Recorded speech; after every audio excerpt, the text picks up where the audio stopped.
So yeah, that's when I was balls deep in this goat in Iraq, and this shepherd was looking at me like, "What are you doing? Like, what are you doing to my goat? That's my job." Well, you know, I sometimes you need to. Oh shit, dude, we're live. We're live. Never mind. Oh shit. Did you ask for pointers? No, we're live, Devin. We're live. I forgot to Oh. mention that. I accidentally hit the button. Oh shit. Yeah. So that happened. Yeah. Well, no, it may or may not have happened. But it's fine. I deny everything. I mean, let's just move forward. How about that? Yeah. Well, welcome to Friday Night Shite, everybody. Yeah. So Devin the loyalist to what? Diphtheria? That's You're right. loyal to diphtheria now? That's right. I'm gonna slowly infect everybody. He's you on sound so motivated. He's about as white as the that water supply now. Yes, unfortunately, diphtheria bad. Don't get it. So. That's right. Rommel had it and he survived. Vaccinated for it. Well, I did. It's in the tetanus shot. The inoculation for diphtheria is in the tetanus shot, but there's actually 6 different kinds of it, and the vaccination's only for one. So. But also you get the toxins mixed in with it, like the shit that you're exposed to, and then different fun. So, but Devin is very sickly. He's a sickly little boy. I'm alive still for now. Yeah, but you're like Michael was saying, you're really fucking pale. I'm quite pale. Yeah, like you're usually pale, but yeah, I'm very warm. You can see my slight sheen, because I'm very warm and pale. Yeah, I think it's the light bleeding in from the side, but you look a little blue in shadow. Mm-hmm. Yeah, you're like bluish pale. So I'm very pale. Skin's supposed to be blue. So start doing breathing exercises to get the oxygen flowing. All of a sudden, his skin becomes flesh tone. Look at this. It's actually happening. Look at that. I'm very warm. I'll probably be turning more red as it gets hotter and hotter in here. But Well, I mean, you've got several ceiling fans in there that are not going right now. So someone said natural white drywall camouflage. That's right. Exactly. I'm just getting ready for winter when snow comes back. Oh, someone already asked right off the bat, how's the movie doing? So glad someone's throwing that out there. Yes, how's the movie doing? The movie is doing very, very well. A couple days of just one giant thing after another. Not bad, good. To where I was, one of the updates, which I'll get to, was a little bit like, holy fuck. Like, it was just crazy. Yeah, we're securing more stuff now. We're having right now as we speak, the German uniforms are being made in Belarus, however you want to say that. But they're being made right now by our people out there, so that's really cool. And I'm talking on Sunday with the guy who's doing the U.S. uniforms, because he has all the info now, and I just want to make sure that he's got everything squared away before he sends those my way. And so that's all good to go when it comes to that stuff. The actors are all cast in the movie. I don't know if we've talked since that has happened, but or since I've been on, Friday Night Shite, if I've mentioned that. But the actors who are all lined up right now, they're on the website now. I just put them on the website. So go to the web. Yeah, Mike will link it to the website. Put it in the description. I'll also put it here. Yeah. Oh. That way the numbers can drop when people go to the website. Yes. Drop to the 5. 21 to 5. But no, it's going really well. But all I can just say that. But the one of the craziest things. Should we just talk about the binoculars? Yeah. And so Jorg, you guys, a lot of you guys that are regulars may have seen Jorg. He was on my New Year's Eve stream, and he's a guy that I've known for several years now through the reenacting community. He was born in Germany, East Germany, which is fun. And then, raised, and then he was in the Bundeswehr in the 90s, the late 90s, mid to late 90s. And then came here and became a citizen in 2019. So he's a citizen. He passed his test. He's good to go. And good to go. But like, it's a real easy test. Right. And he even said that. He was like, what? It's like 6th grade. It's like real easy. I'm like, I don't know how people don't pass it. But yeah, he went through the process. And so, Jorg also is part of the EU Parliament. Okay. So he has to go back there and spend a certain amount of time in Germany each year to maintain that. Now, what's cool about that is he gets to talk to people in the parliament and everything, blah, blah, blah. But he also gets to go around his old stomping grounds. So what Jorg did is he,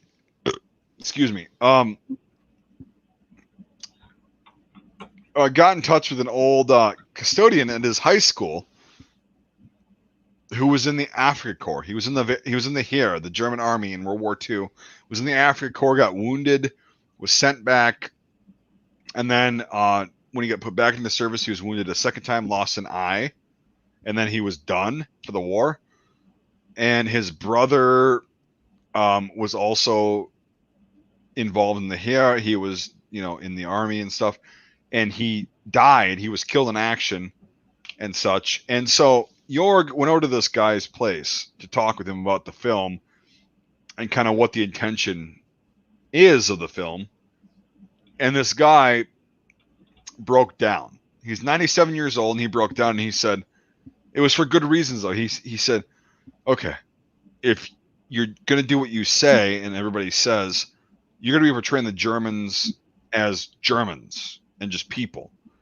And that means so much to me because all the movies portray us as, I don't want to say the word, the N word, the NA word, not the NI word. And so, but like he goes, you're going to portray us as that. You're going to portray us as what we were, as just German soldiers. And that's so impactful. And he says, and his daughter was with, this old guy's daughter was with him and says, we've got some stuff we want to give to you. And Jorg was like, okay. And so this guy, who is a veteran of the Afrika Korps,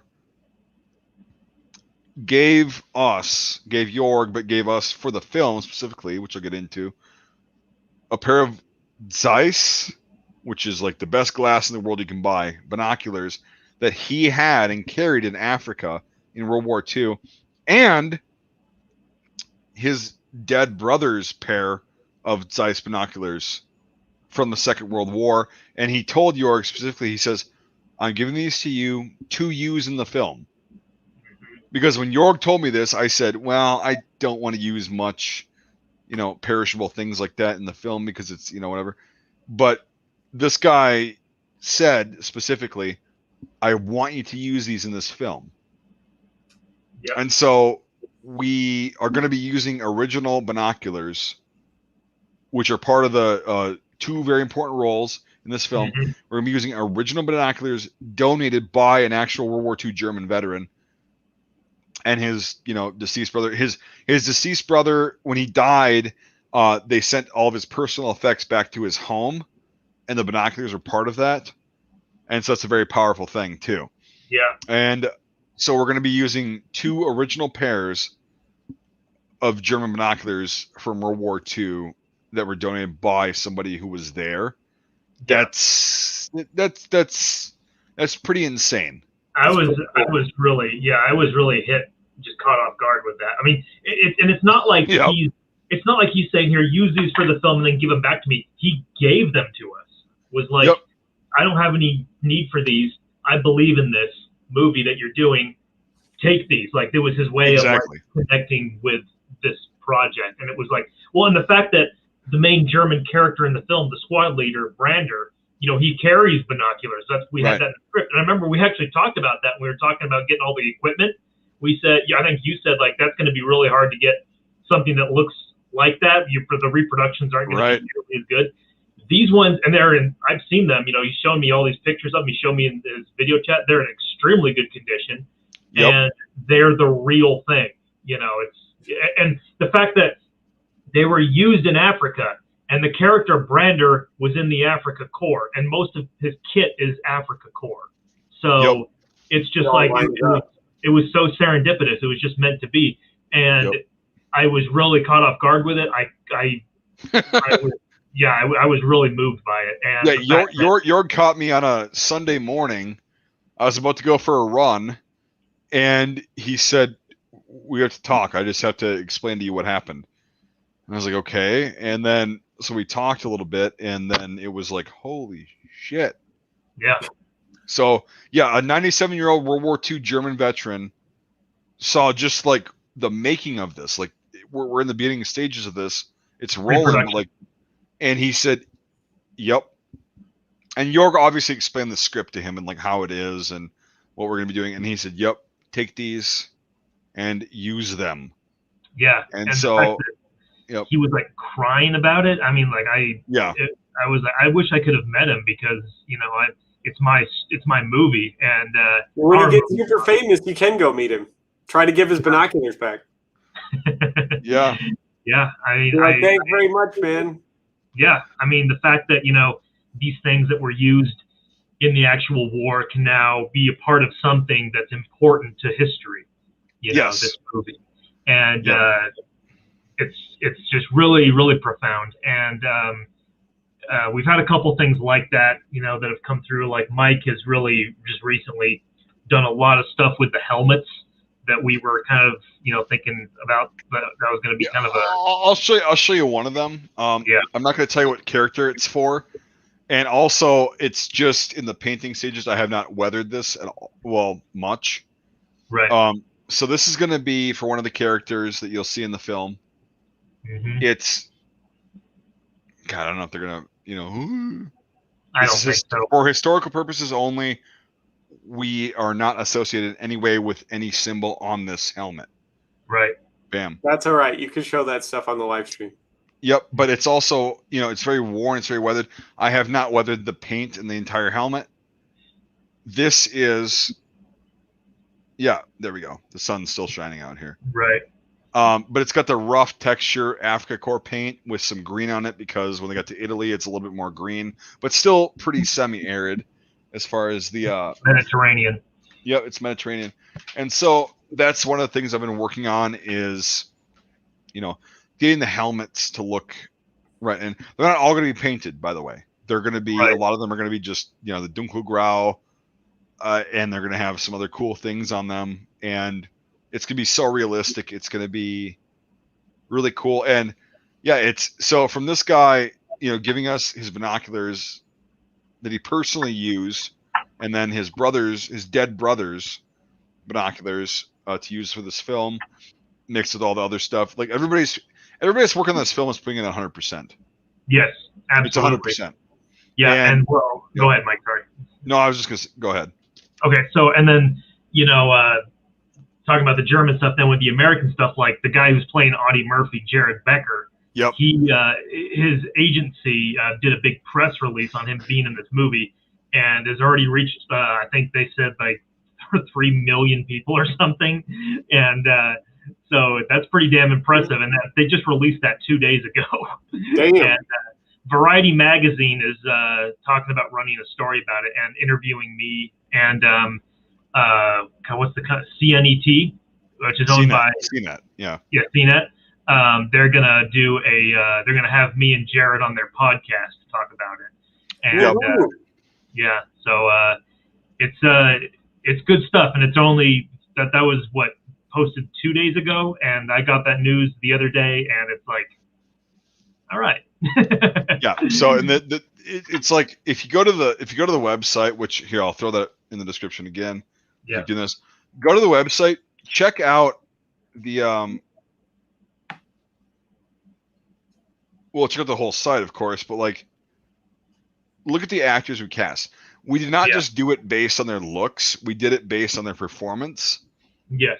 And they, in my opinion, they happen to be pretty close on the looks. Pretty similar looking. A lot of them look very, very close, especially like the Americans where you have the original pictures of the people.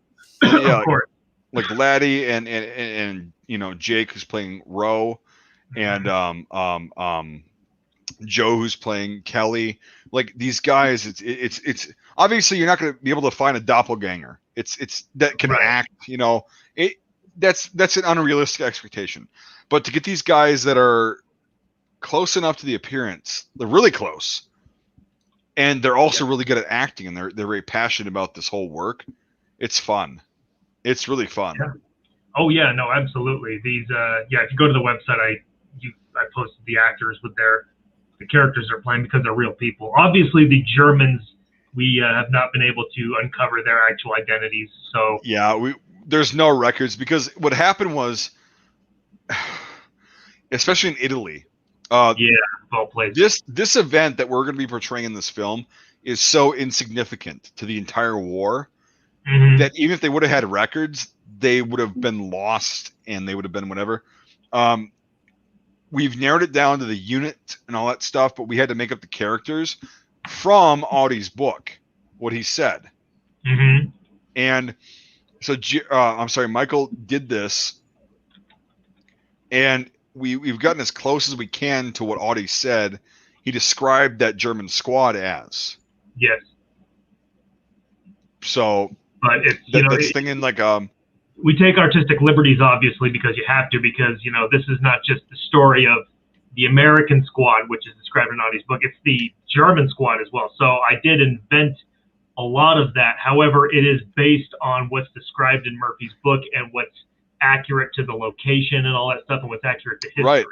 It's and if we did try, a lot of us tried to get records of like the 15th Panzergrenadier Division, the 115th or 104th Panzergrenadier Regiment, in the Mignano Gap. We tried to do that, and the Bundesarchiv in Germany, they said, well, we don't have any records. We don't know. It's just hit or miss. The German archives after 2 world wars are very hit or miss. Right, and they said we don't know. So we're trying to get it as close to accurate as possible, and I think I have confidence that we're actually going to do a good job based on the one, like you said, the one testimony we have is Audie Murphy telling this in his book. Yep. Exactly right. The squad leader was a very old guy. Yep. Should have been home with his grandkids, is what he said. Yeah. Or somebody said later. Yeah. It's as close as we can get it. And Luciano, my advisor in Italy, who lives at the location where this incident happened, he's like my on-site researcher. He has he started a museum there about the Winter Line. Yep. And I just actually did a Facebook post about him. But he looked into it as much as he could in trying to unearth the German identities. And near where the incident happened, there is a German grave there with the German cross. Right. However, he went up and he looked at it, and it's marked unknown. There's no identity attached to it. And we were actually talking about this. This was a conversation we had.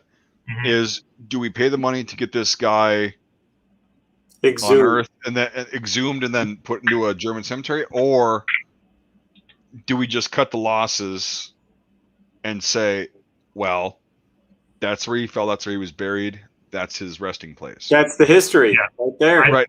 I think that the latter is better. Exactly, and that's what we were talking about. And like, I would love to exhume the body and like find the dog tag and be like, okay, this is what regiment and what unit. I would love that, but also we also do respect. All of us respect. That's his resting place. That's it. That's where he, near where he died, and we're just going to respect it. So that's why we don't know necessarily the exact Germans who were there. Right. Even if we were to exhume the body, we'd get a unit, okay, maybe, but we already know the unit that was there. Yeah, or you get a name, and you could trace that name back to a unit. But then who else is in there? Well, the records were destroyed. You can't get a name. They didn't have names like dog tags. Well, there's no names on. Yeah, find maybe one sheet of paper that had some other names on it, but who's saying who was who? That's like, if you're going to exhume a body, you better have good documentation. Yeah. We don't, and it's not worth it.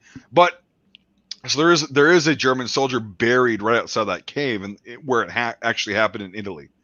Yes. And it's very powerful, and it's who knows? It's interesting. This isn't included in my movie, but in Murphy's book, when he said they were leaving that cave, the hill that it's on is Hill 193. Mm-hmm. And he said after they pulled out of the cave, the Germans had already died. They eventually got their orders to move out. And he said when they were moving out, he could see the grave detail guys like climbing the hill, going over it, looking for dead bodies. And, they probably found them in that cave, and they probably either took them back to be buried somewhere else, or they just buried them right there. But what is likely in this scenario is they found the guys in the cave, and they found the other guy in the movie, Müller, that they found him later, and that's probably who is buried there. Yeah. You know what I mean? Like they probably just kind of went over it, like, okay, let's get these bodies back. And then later on, somebody was like, oh, well, there's a rotting body here. We don't know who he is. Okay, so it could have been a while at that point, unidentifiable.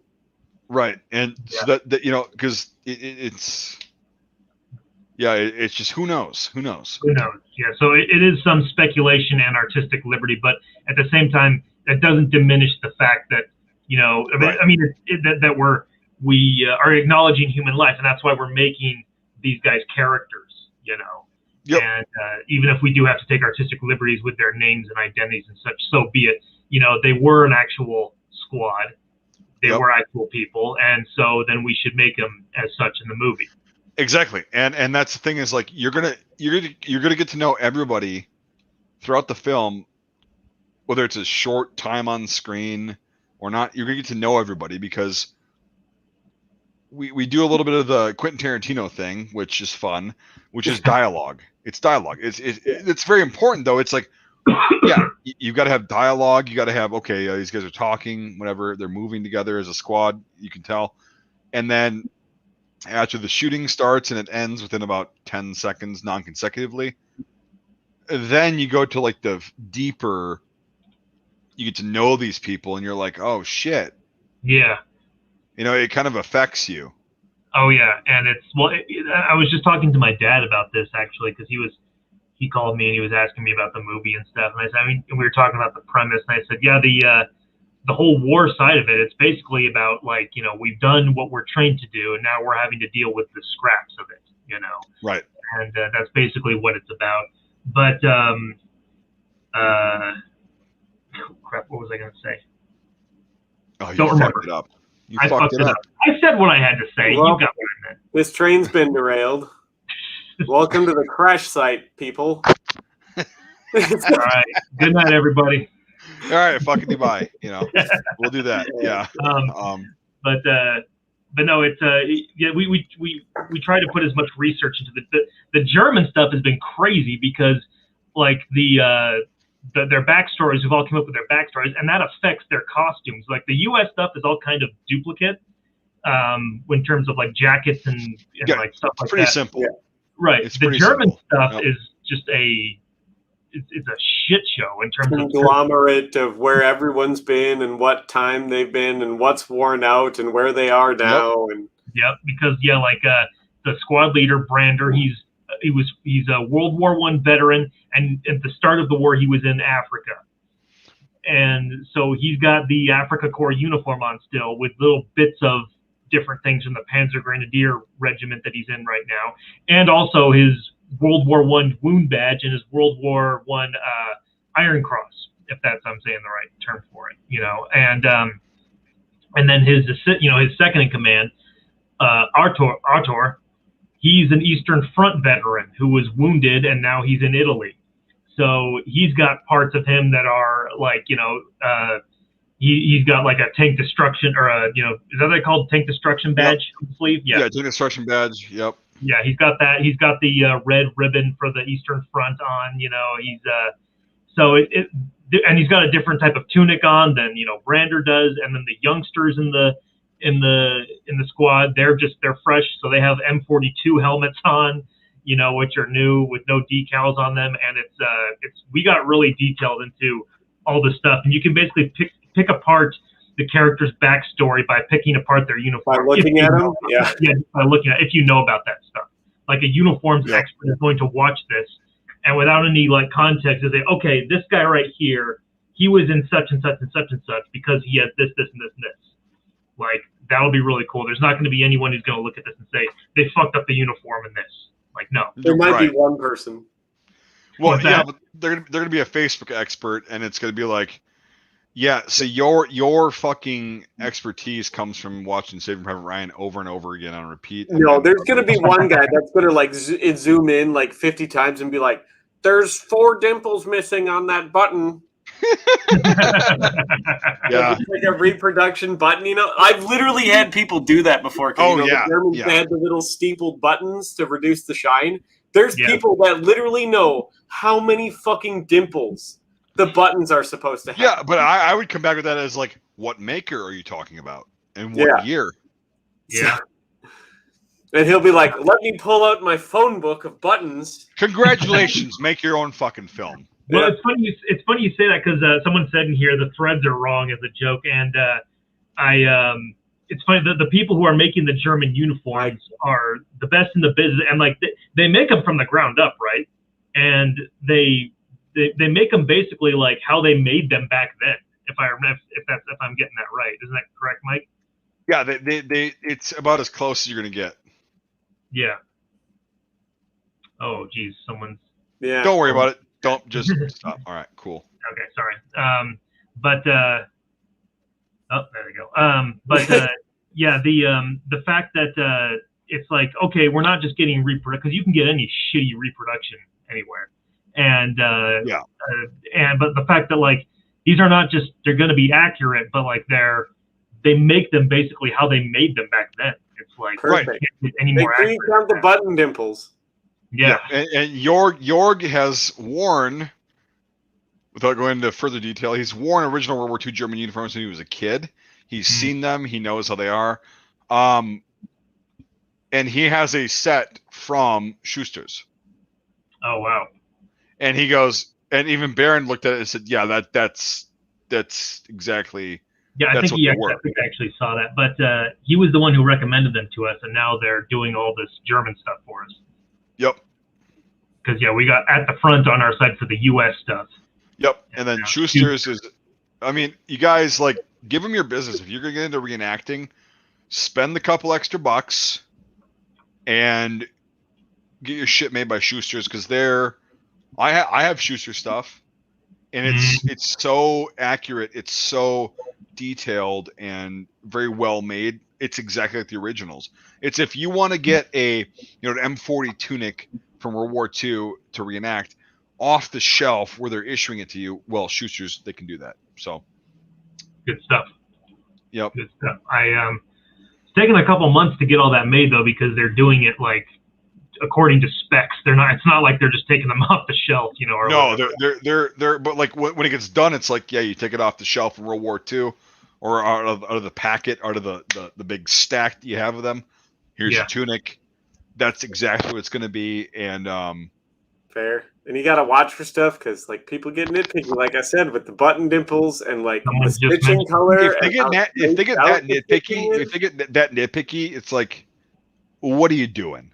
There's places that do that though. They're like, we have the correct number of dimples on the button for every era you want. Good for them. Good for them. I don't know about them. Use the correct fan stitching with this many stitches per inch, and well, Schuster's does that, but if you want to count the dimples on the buttons, we'll go there. If it really matters that much. Again, make your own fucking. Put your own impression together. There's going to be one guy, I swear to God, that's going to be. I know that, but like, here's the thing: is let's focus on the people that are like, holy shit, you actually tried to get this right, and you did it. Right? Yeah. You did it. That's exactly how the comment will be. Everything else, other than the button dimples, was great. We should make a documentary about like all of the crazy like repros that people go into, and have the documentary be called "Dimples on the Button."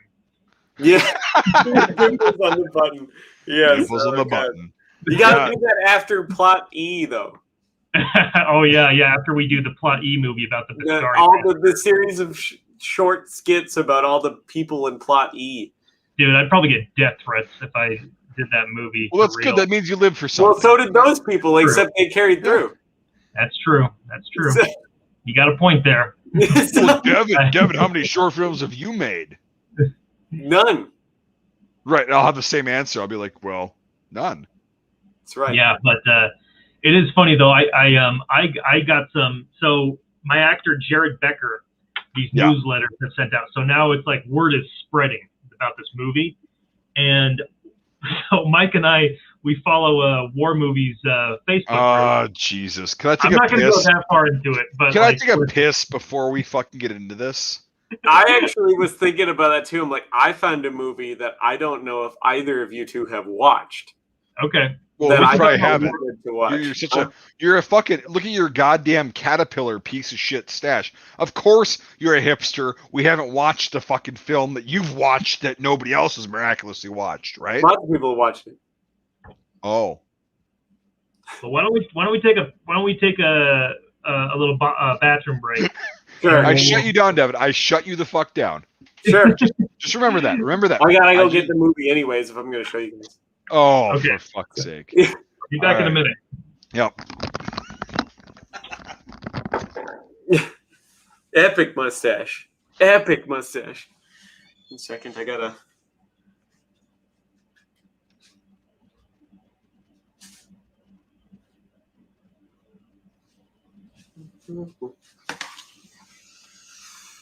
Oh, and I'm back. First one back. Look at that.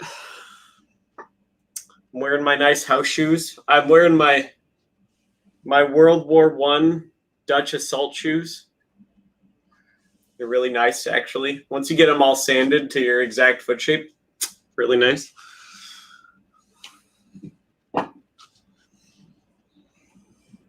No, not better yet. 3 to 6 week recovery. We're almost 2 weeks in.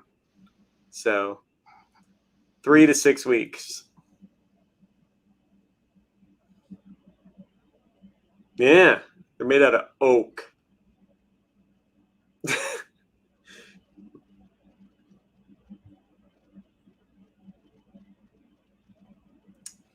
Everyone just wishes they could grow a mustache this nice. That's all I gotta say.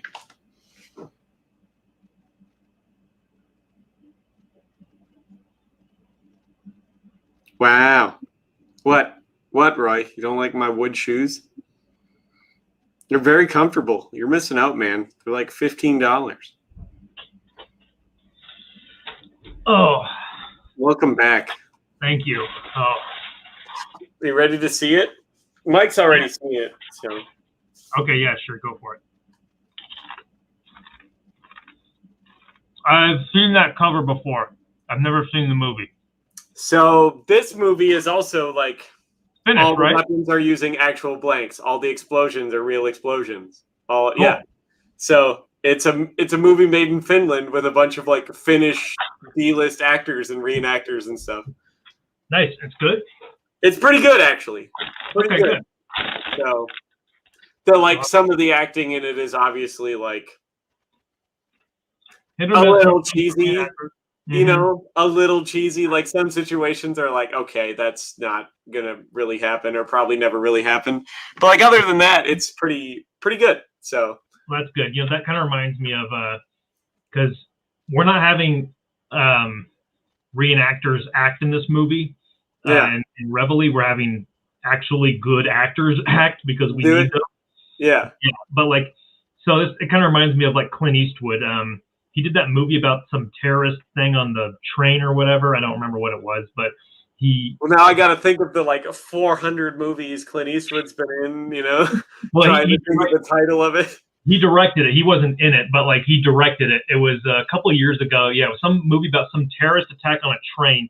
It was a true story, and he got the actual guys who were like, okay, so like there was we're on the train. It was like some sort of special force that was on the train that just happened to be there, and they were able to overthrow these guys and save the train. And so in telling this story, he actually brought the real guys in to play themselves, and they are the worst actors you could ever imagine. And like that movie about the Navy SEALs, and they're like, we got real Navy SEAls to play Navy SEAls, and they're horrible at acting. Yeah. So, oh gosh. No, the man, Dan. It was not Air Force One, unfortunately. Yeah, you failed to acknowledge the mini show that I just put on when I got back. That's fine. Okay. You didn't have your shorts on. I looked. You're fine. I play with my fucking milkshakes. Mm. Yeah. Yeah, you missed it because you were too busy babbling about some shitty war movie. It wasn't even a war movie. It was one of those bombastic Clint Eastwood things. But even though I love Clint Eastwood, I hate some of the things he's done in recent years. So talking a little bit about how the amazing support I've got for Reveille. Is it dick sucking time? You're gonna suck my dick a little bit, a little bit, little bit, just to start. Yeah, just cup the balls. You don't have to like put a lot of effort in it. Just cup the balls. Cup the balls, just the head. You know. Right. Okay. Carry on. So, yeah, the Mandana. I love Gran Torino, but Yep. So I've gotten a lot of good support. Obviously, like Mike B, he's helping me with this. Done some amazing stuff for me. He's just elevated this to a level I can't even imagine, right? And it's happened with a bunch of other people too. That they've seen the movie, they've come on to support this. They say this is great. We want to do this.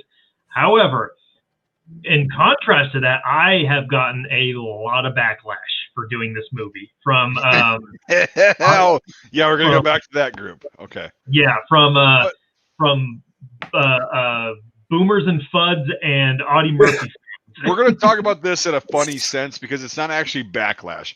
If you know, like we were talking to Baron last night, if you know your average Facebook commenter, they're not in a good place. Yeah. You know, like they're just not in a good place. It's embarrassing. It's a lot of drugs and mental illness combined and you know, posting things, and it's about as sharp as a bowling pin. But it's still fun. It's still fun. Oh yeah. No, it's not fun to make fun of the handicapped, Mike, and we shouldn't do it. They're not handicapped. It's their own. You just said they're mentally handicapped. Did I? Really? Yeah. Yeah. You're just like they're on drugs and they're not all. Yeah, but I actually never used that term though. But let's be fair. I never used that term. I'll put that label on it. I know what it is. Okay. So, yeah, because all these press releases came out, like someone posted to this this war movie group that Mike and I follow on Facebook. Someone put, "Hey, look at this! Some guy's playing Audie Murphy in an Audie Murphy movie." You know, it was very vague, and a lot of people were like, "Fuck Hollywood, you bunch of fucking PC, you know, cancel culture assholes for trying to that guy. bring Audie Murphy to the big screen, and this is gonna be bullshit. It's made by a bunch of millennials and everything." I'm just like, well, it is made by a bunch of millennials, so I mean, like, to be fair, well, I'm pretty sure Baron is a boomer. Let's just throw that out there. Yeah, but like, you know that they didn't research it at all. They just saw it. No. Yeah. I think one of his quotes was not verbatim, but like it was something along the lines of, "Anytime I see a work with some pissy pants millennials," which is a quote, I just whatever blah blah blah blah blah blah blah. Yeah. You ever served in a forward area in the military? I have, and blah blah. And I'm like, dude, if you did not, you know, try to justify your opinion with your military service. Yeah, thanks for your life story, buddy, but it doesn't help you because you didn't storm anything during World War II because you're not dead. I basically told him, I said, if you have to justify that, you should probably get some help for the amount of shit that you wish you had done, but you haven't done. Yeah. Yeah. Exactly right. Real people in the military piss their pants and eat food that makes you not shit and do a lot of nothing. Yeah. Right, but it's just like, why are you trying to justify your shitty opinion that's A, uninformed, and B, you didn't even look at the fucking page. Yeah. Well, because like, how did he get like, is this gonna be that PC movie like Rey on Star Wars? And it's like, yeah, you mentioned that. Right. And I'm like, you're still fucking, you're fucked up in whatever substance you're on. You don't at all draw a correlation. But anyway, yeah, I mean, okay, I guess good for you. You know, you do your thing. It was fucking weird. Well, then, so this morning, because I posted, then because that article broke, that was he linked that from Twitter. Yeah. So I went onto the Audie Murphy Facebook group this morning, and I posted that, and I was like, "Hey, everyone, check this out. This is circulating. Don't forget to donate, and everything like that." And holy fuck, this like 60-year-old guy, he went off. He was like, "Don't ruin Murphy with your, with your Hollywood bullshit and all this stuff." I remember he said that the image of Jared Becker. He said this guy he couldn't what was it? I forgot what it was. It was like he couldn't accurately depict a pimple on Audie Murphy's ass or something like that. It was just retarded or ridiculous. Yeah.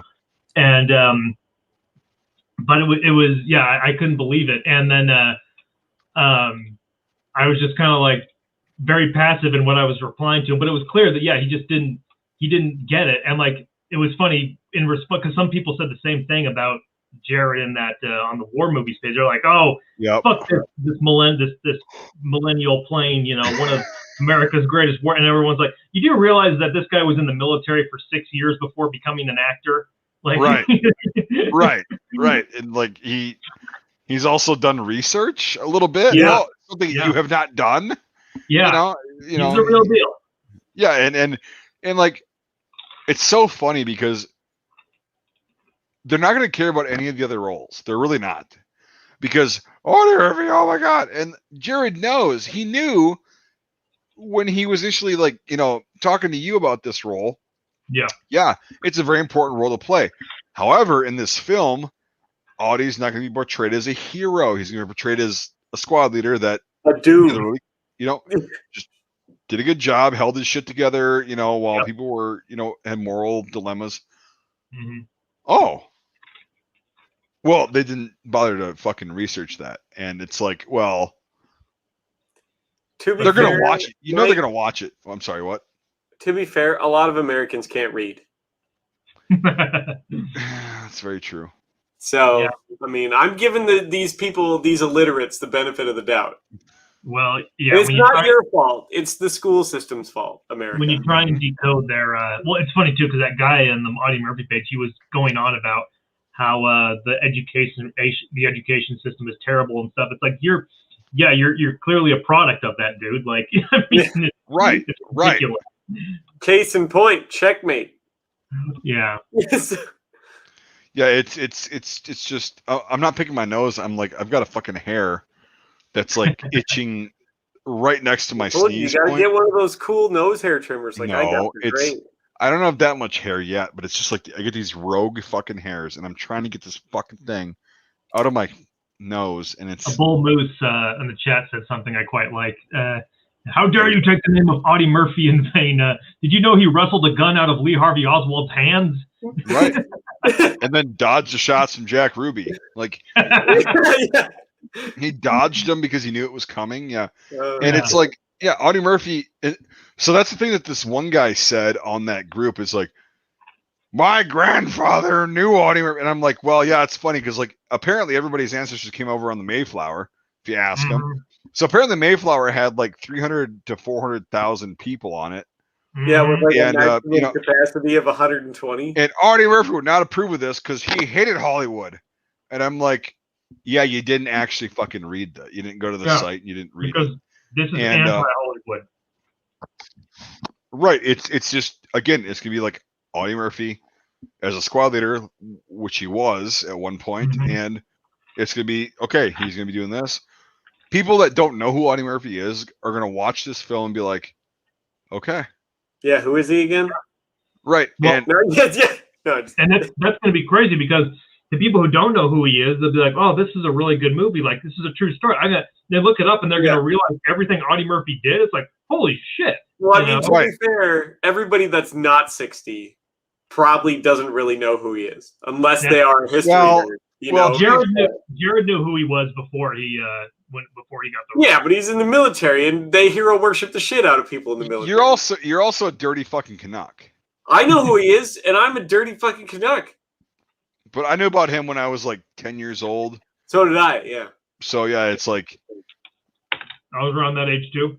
Yep, and it's like yeah, and then but like when you research like what actually the impact of this, to hell and back the film had on him, it's like, well, it wasn't that good. Like he didn't want to do most of that shit, and he was. I mean, it was good enough for his dog tags from that movie to make it into the Smithsonian. So did I tell you about that? Did I say what happened with that? So if you look up Audie Murphy dog tags on Google Images, you'll find ones that are in the Smithsonian, I think with his jacket or helmet or something like that, probably that he used in the movie. But at the Smithsonian, it claims that it's what he used in World War II, even though when you look at the dog tags, they're like really big. Wrong. Yeah, wrong, and they're like all corroded and everything, and which is not how they would be. And right. And the reason why I found this out was because for the movie, obviously, every character has to have dog tags. So I contacted someone who made them for all the characters and made them accurate and everything like that. And I was like, I got him. I'm like, this is so cool. It's like perfect. It's exactly how it would be. So I posted it on numerous parts of Facebook and Instagram, and I posted on the Audie Murphy fans group on Facebook, going back to that whole thing. I posted it there saying, look at this. This is exactly how they would have been during the war, during his early, because he would have gotten another set when he became an officer. But like for when he was just a corporal, like this is how they would have looked. This is amazing. Like this is the level of detail that we're going into. And someone was like, his actual ones are in the Smithsonian. They don't look like that. And I'm like, yeah, the ones in the Smithsonian are fucking fake. And they were like, what? Oh, yeah. No, the Smithsonian would never do that. They freaked the fuck out. The Smithsonian actually has a ton of mock-ups and fake stuff. Yeah. Oh, God. So, and they actually say it right in there. They're like, this is a representation of what this would have been.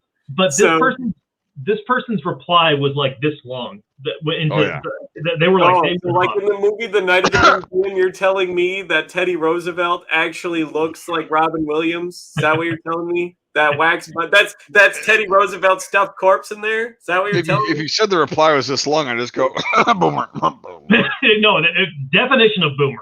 And so I'm like, that's hilarious. And then like 2 days later, I get Instagram message out of the blue, and they say, hey man, I saw what you're doing with Reveille. This is awesome. Do you need dog tags made? And I said, actually, I just got that covered. And they said, oh, okay, because I made the ones that are in the Smithsonian.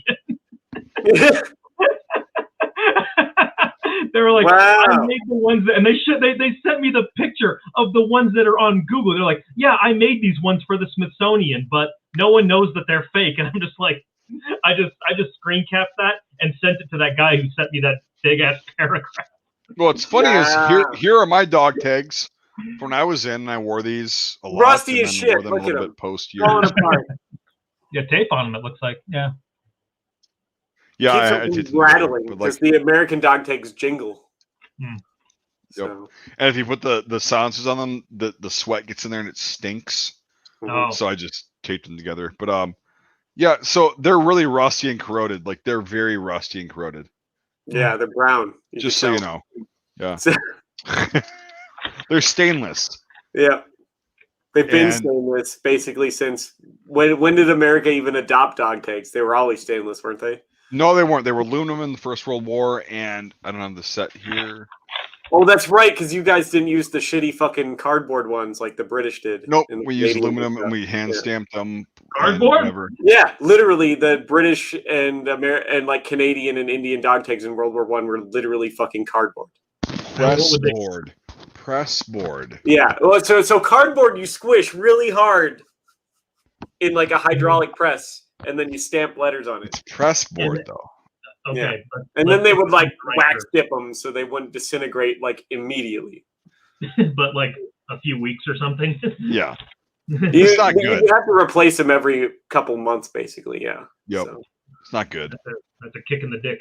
But the Americans, even the Americans' World War I dog tags are better because like they were aluminum, and they'd hand stamp them. And I have a original marking outfit to like stamp them, and I did mine for my World War I reenactments and all that stuff, and they last. They don't corrode. And then when stainless came out, what's funny is I have my grandpa's dog tags, which he wore for 3.5 or 3 years.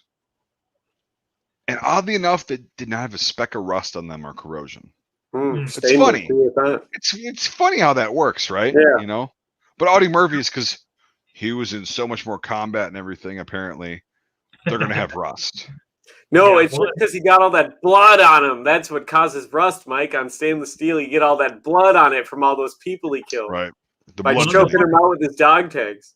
The funny thing, too, is that the ones that are in the Smithsonian have his enlistment identification number on them instead of his officer ones. Like, why would he keep his enlistment ones after he's been given the new ones?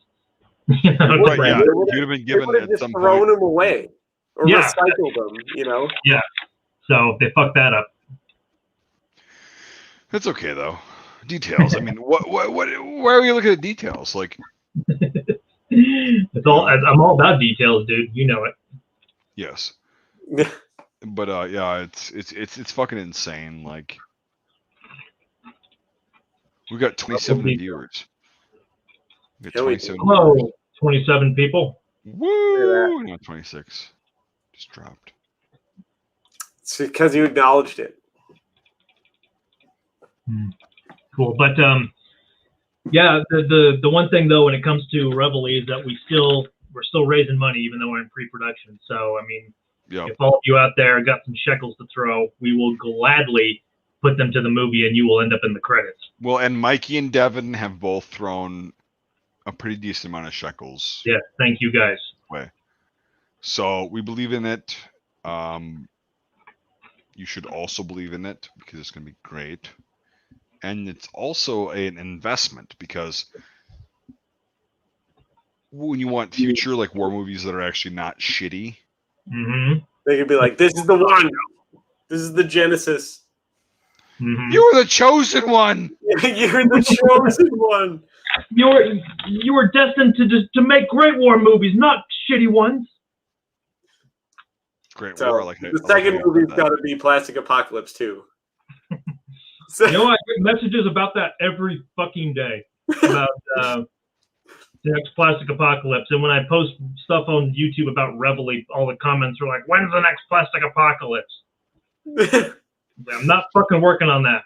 Oh, come on now. Well, I mean, do later in life when you're like stupid rich and you can be like, "All right, Plastic Apocalypse 2."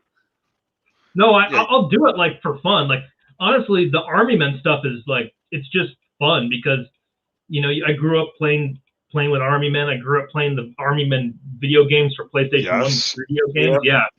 Yes. Well, you're a PlayStation fucking console dude. Oh, you played the PC one, didn't you? Yeah, I fucking did.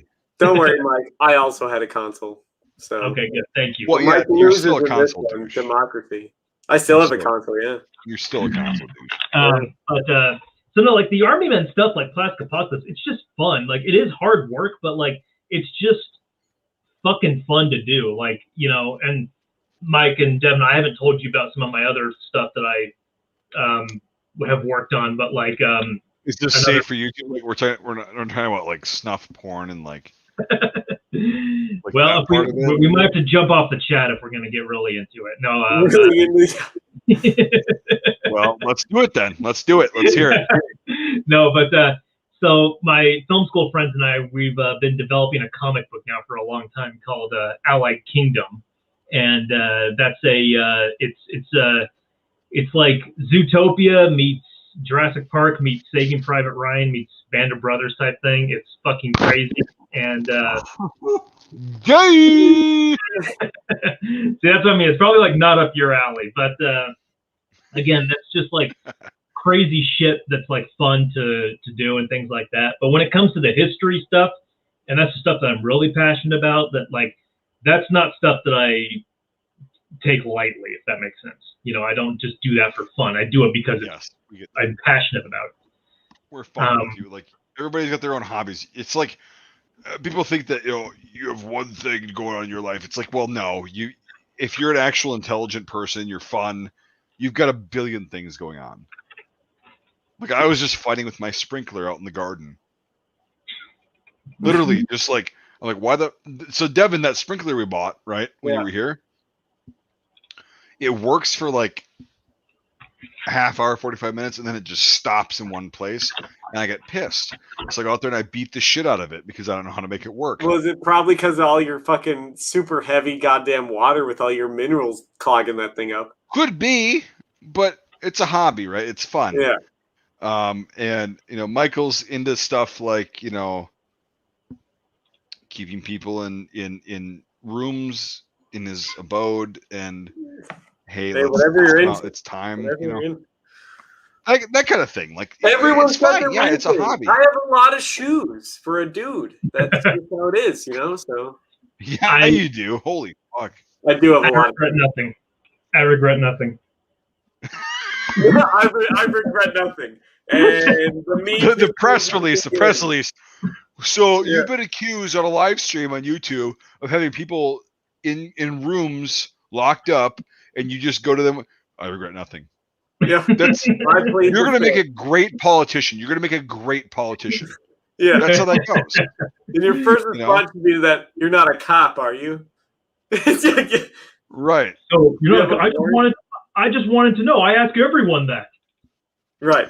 Well, Michael's at the level where he doesn't give a shit because he's like, "Oh, you're a local cop? Well, hey, guess what? It's not gonna fucking matter. It's not gonna matter." Like, don't you guys have better stuff to do, like busting meth labs? Right. Get the fucking call the feds because I know them. Yeah.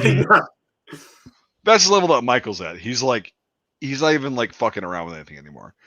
Which is why he's producing a small film, and he's amazing at it. But like, thank you. When people try to like dig up the dirty laundry on Michael Ackerman, it's not gonna be that hard. It's gonna be like, oh, plastic apocalypse. Well, that's treason. That's treason. Well, we I got nothing to hide, man. Yeah, I like blowing up plastic army men. I admit it. Oh, you fucking savage. Savage. Hey, people clearly like it. It's got 23 million hits right now, so it's pretty good. Oh, you're not fucking flexing or anything. That's fine. We're just gonna end the goddamn YouTube than both me and you, Mike. Okay, so that was a fluke, dude. That was a fluke.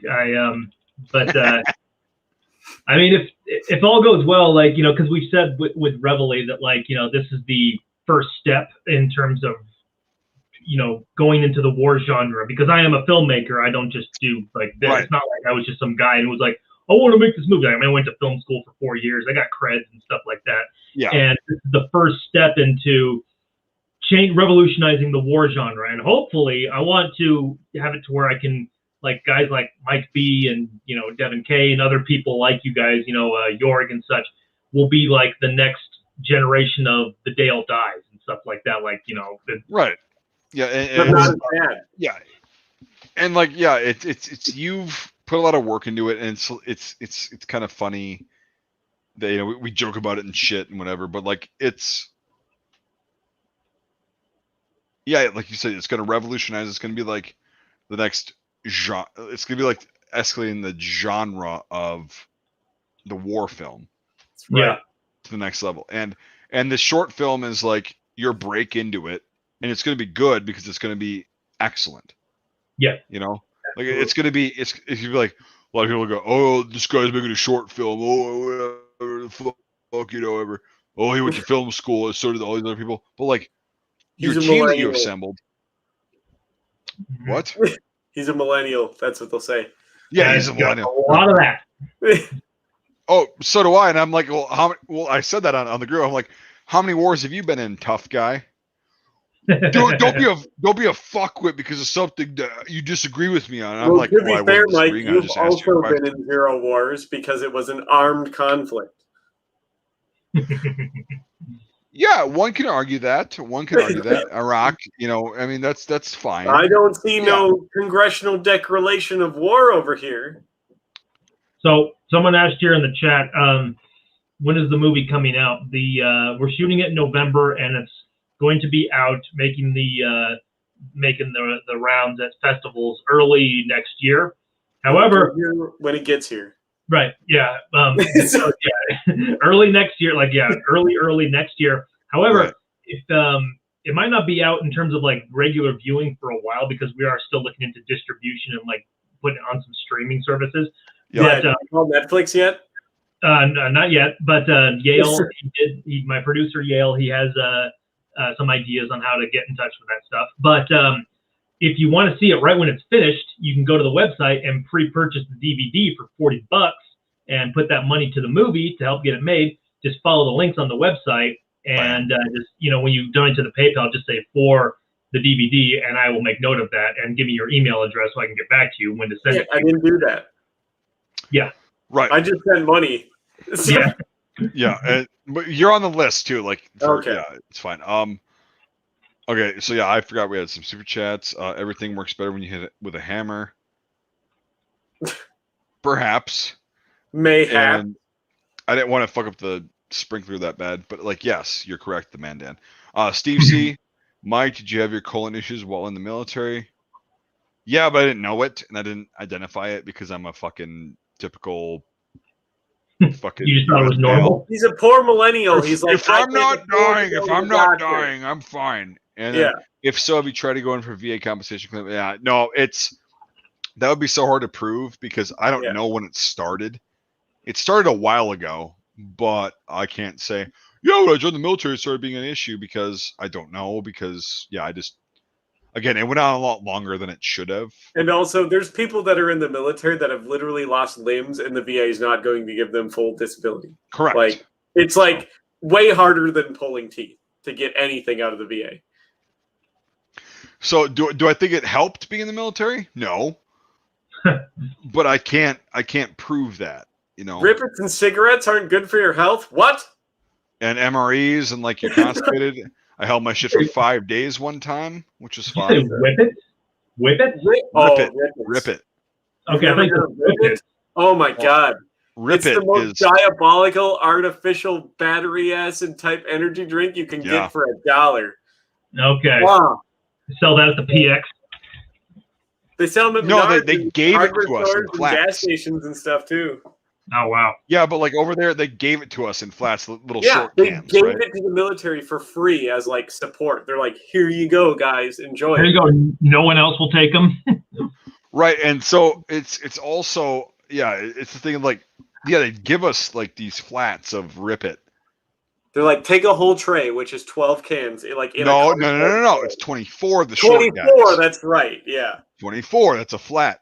And so we take them back to our rooms and we'd be drinking them. And so when my deployment was coming towards an end, I was drinking 13 to 14 of those a night. So about 6 to 8 like tall boy cans a night.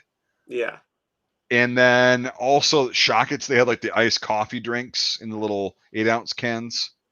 And then I'd be drinking like regular coffee every day. So like caffeine was, and I'd still be tired as fuck. Rain on, and it was 100% artificial battery acid.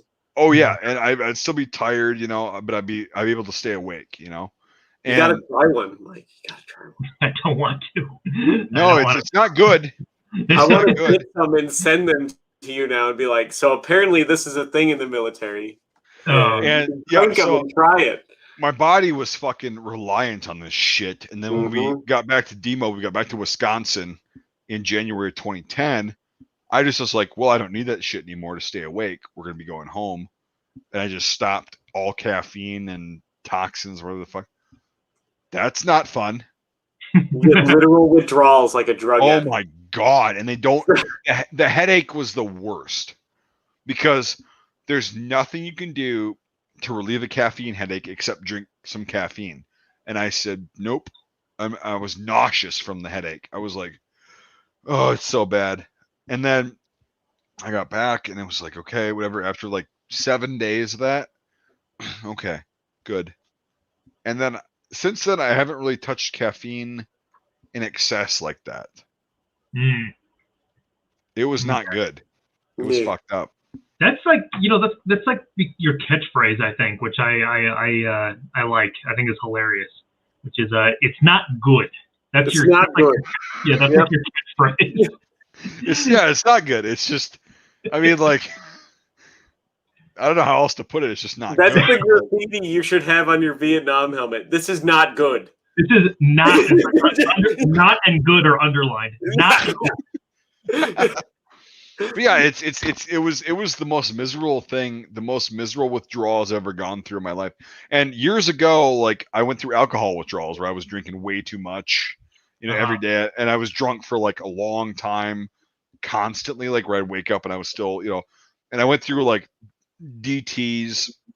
That was also not good, but it was, not fun and everything. Like going through that, and it's like, holy shit, I'm gonna die, whatever. But still, nothing pales in comparison to the caffeine withdrawals. That was so bad. It was just fucking nuts. It's like, and this is legal. People drink it everywhere. They drink caffeine, and that's why I'm like, well, since then I've drank caffeine. It's fine. Like I've done that. I used to, again, back in the bar days, when I was drinking a lot, I drink Jack and Diet Coke. Diet Coke has caffeine in it, and I'd be able to stay up all night and have fun. But I wasn't like drinking lethal amounts of caffeine. Even then, I still had some withdrawals from caffeine with the headache, and that lasted. And also just having a ton of alcohol and also drinking caffeine with alcohol. Yeah, what I was gonna say is like the alcohol withdrawals went away sooner than the caffeine withdrawals did. Like it was the caffeine shit just did not. And I took Excedrin, which is like, it's got caffeine in it, but it's like the hangover / whatever cure that just wasn't cutting it. It was like the only way you can get off of caffeine if you're really addicted to it, like you're really drinking a lot. So just sit it out. It's just ride it out and go through it. And that fucking headache, man, it's a migraine for days. So I got to get Mike 24 Rippets. And yeah, do it. Gotta get Mike. What's your favorite artificial flavor? I told you the sugar-free citrus. The sugar-free citrus? All right, that's a pretty good one. Or should I get him just the classic, like the red, white, and blue one? Well, no, that's not a classic one because they came out with that shit in like 2013 or 14. No, that's the one that I had the most. Was the because you were there a lot later than I was. So the red, white, and blue one. Okay. Yeah. In terms of artificial flavors, purple is always good. Purple grape, okay. Purple drink. Au contraire. Because Atomic Palm in Rip It, you don't want to drink that. No, shit. That one's pretty rough. Okay. That's pomegranate? Yeah. Pomegranate's pretty bad, yeah. But it doesn't. No, it's just not. It's dude. It's the not Atomic like Palm, pomegranate. It's like cough syrup. It's like literally doing the cheap cough syrup, not like Robitussin, which is cherry sort of kind of cough syrup. Yeah, it's like the store brand cough syrup with carbonation. Yeah, like Flaming Moe's type thing. Okay, I got it. If you know that reference. Yeah, it's not good. It's fucked up. Like but also like in a pinch, hey, it's got caffeine, it's got sugar in it. Let's do it. If you need better drinking water that's been sitting in a fucking tank in the heat for 2 weeks, or in a plastic jug for 2 weeks. So when I was in film school, I drank 5 Hour Energy a lot.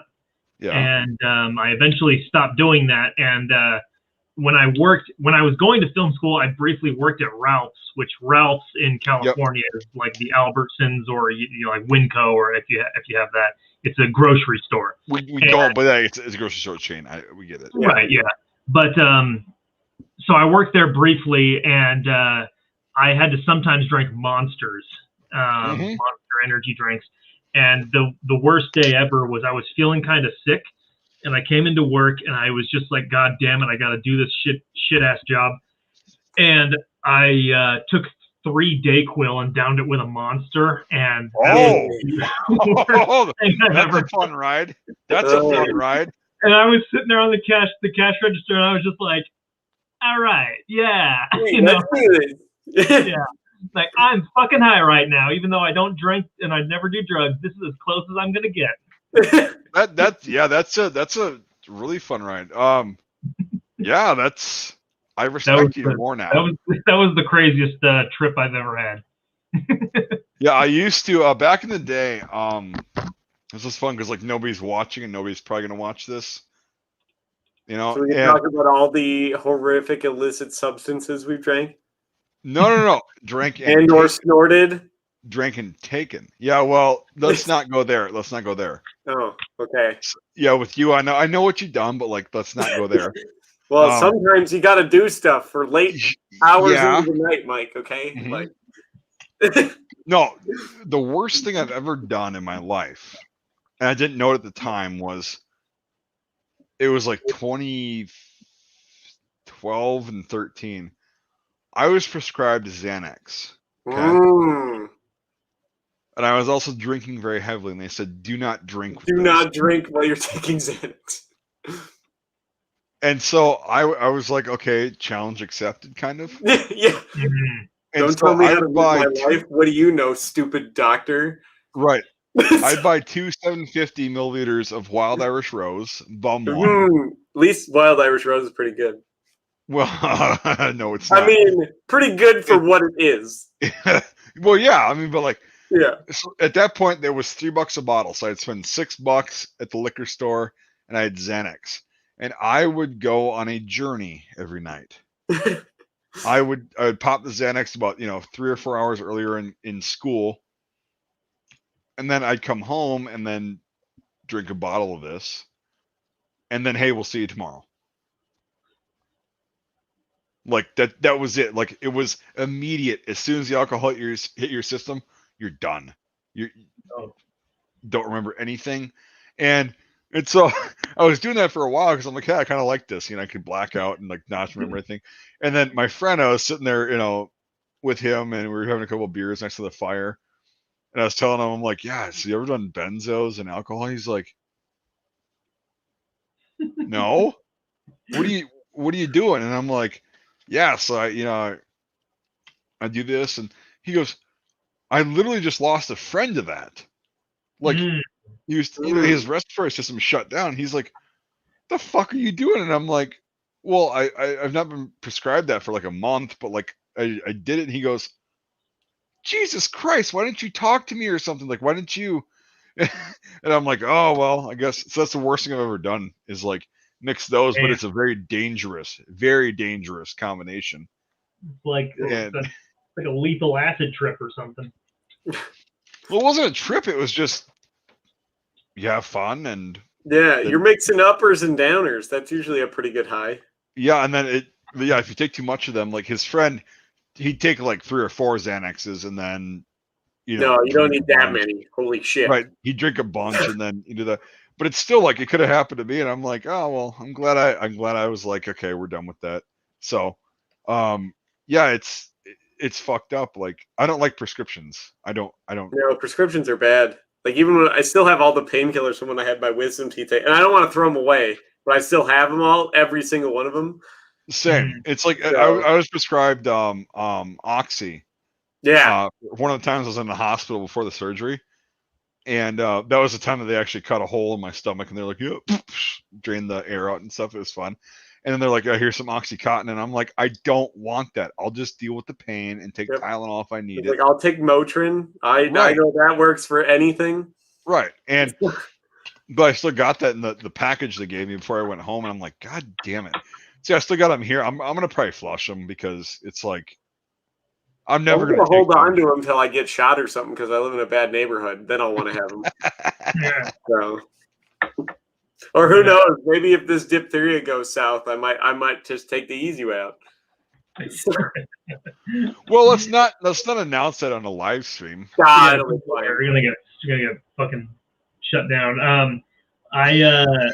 When I was last surgery I had was when I had 2 teeth taken out on 2 upper molars in the way back here, and yeah, when they took I wanted to keep them, and I remember I was like, I came off the anesthesia. I'm like, hey, can I keep those? And they're because I had them just right there, and I'm like, they're like, no, you can't have them. I'm like, but I want them, and they're like, no, you can't take them. I'm like, I want to take them, and they wouldn't let me take them. So it was so weird that I was kind of like, coming off this like high, but I was like trying to get my teeth, and they wouldn't let me have them. It was kind of crazy. I had a similar story. I had my wisdom teeth taken out, and they're like, you can't drive home. But I'm like, okay. So my mother was up here like on vacation. She drove up here in her new RV, her big fucking expensive RV. And she drove me to go get like my wisdom teeth taken out. And so after we're done, I had the keys to my car this whole time. So I like pull out my keys and I'm like, all right, let's go home. Mouth just like full of cotton, Yeah. And just like, no, give me your keys. And I'm like, I'm not letting you drive my car. And it got to the point like where I was going to throw punches at her, like in the waiting room. Yeah. And the nurse lady's like, are you okay? And I'm like, yeah, I'm fine. Why? And fight your mom. Yeah. And so eventually they ended up getting the keys for me and it was all fine after that. But I was going to square up against my mother in the waiting room. They said they said the same thing to me, actually. They said, okay, who's coming to pick you up? I said, no one. And they said, you can't. I said, I live a block from here. I lived in an apartment at the time that was the plan. And they were like, I said, I'm going to walk home. And they were like, oh, okay. But so I didn't even drive. Yeah, after I got up and left, with a mouthful of cotton, I just walked home. That was my initial thing. I'm like, I live 6 blocks away. I'm like, I'm just going to walk. And they're like, you can't do that because they're like, you're going to just stumble out into traffic high off your ass and get hit by a car. And I'm like, who the fuck cares? Once I leave the building, I'm not your problem. Fuck. So, what am I going to do? Sue you when I'm dead? Yeah, pretty much. You two fuckers. You got put out for this? Yeah. Yeah. Well, mine were so beyond like infected, they had to. Well, yeah. But like, mine were I'm going to tell you a story. Youngins. Okay, I got one after you about the teeth, so go ahead. The teeth, this is a fun one. So I had 3 wisdom teeth pulled in one day. They said, well, we're not going to anesthetize you because you're young, you can deal with this. I said, okay, that's fine. I'm 16, didn't know what the fuck. Mm-hmm. So they give me a laughing gas, which is fine. Oh, I love it. Yeah, and then they shoot Novocaine into the first one that's coming in completely fucking horizontal. The first tooth is coming in completely not good. And so I'm like, okay, let's do this. I'm good. They shoot the Novocaine in. I'm like, yeah, I feel a little bit of numb around here. Okay. I'm awake. And all of a sudden the fucking dentist throws a chisel on the fucking tooth. And goes, split in half, didn't he? Pop, pop, bam! And I'm like, oh, fuck! The Novocaine is just sitting there; it didn't spread. And I'm like, and he goes, "We're committed now. We're committed now. Just work through this." He grabs the first fucking half of the tooth, and he literally, I swear to Christ, I mean, he didn't do this, but like it felt like he put his fucking foot on my chest and just went. And I could hear every bit of the crackling and felt every bit of the crackling out of my jaw. And I'm like, and there's tears flying out of my eyes, like flying, like not just dripping, flying like a faucet. And I'm like, and the assistants are holding me down. I'm like, and he rips that fucker out. And I'm like, oh, okay. Oh God. Oh, fuck. He's like, I'm sorry. What happened? I'm like, Novocaine. And there's blood. And he's just trying to do that. And I'm like trying to talk through it. And he's like, okay, well, we got to get the second half out right now. And I'm like, but they don't Novocaine. And he's like, okay. And then he does the same thing with the second half and just fucking rips it out. Yeah. And at this point, and he's like, if it hurts, just sniff the laughing gas. And I'm like, with all that shit, where there's blood and everything running through my fucking mouth. And so I'm just going for this. And I'm just like, and he just rips that fucking second half out. And I could hear and feel every bit of crunching, the fucking everything. And I'm like, fuck. And he goes, okay, what happened? And he's sitting there with the blood. And I'm like, the fucking Novocaine, is it working? And he's like, okay, well, on these next teeth, we're going to make sure it works. And I'm like, I fucking hope so. I'm like, just get it done. Just fucking do it. Like, we're already committed. Like you said, let's just get it. And then, so the next 2 teeth were a little bit less painful, but I was still awake for the whole thing. And all I had was Novocaine and laughing gas. Jesus fucking Christ, did that hurt?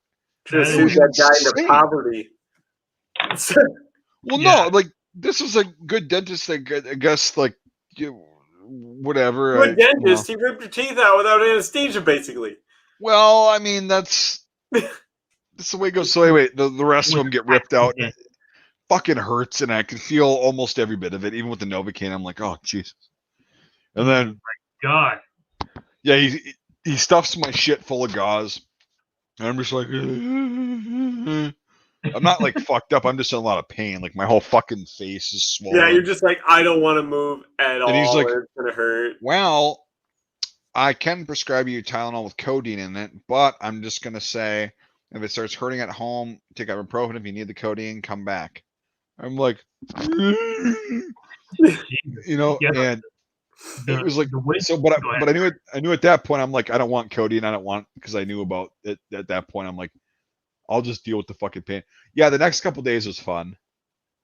I bet. You know, through my fucking pulse. The wisdom teeth, when they go in, when they come in sideways, that's the impacted. Yeah. Yeah. Yep, and that was the first one that they didn't. The Novocaine just had nothing. I was like, yeah, I feel numb there because I've had Novocaine before because I'm a shitty kid and I have a lot of fillings.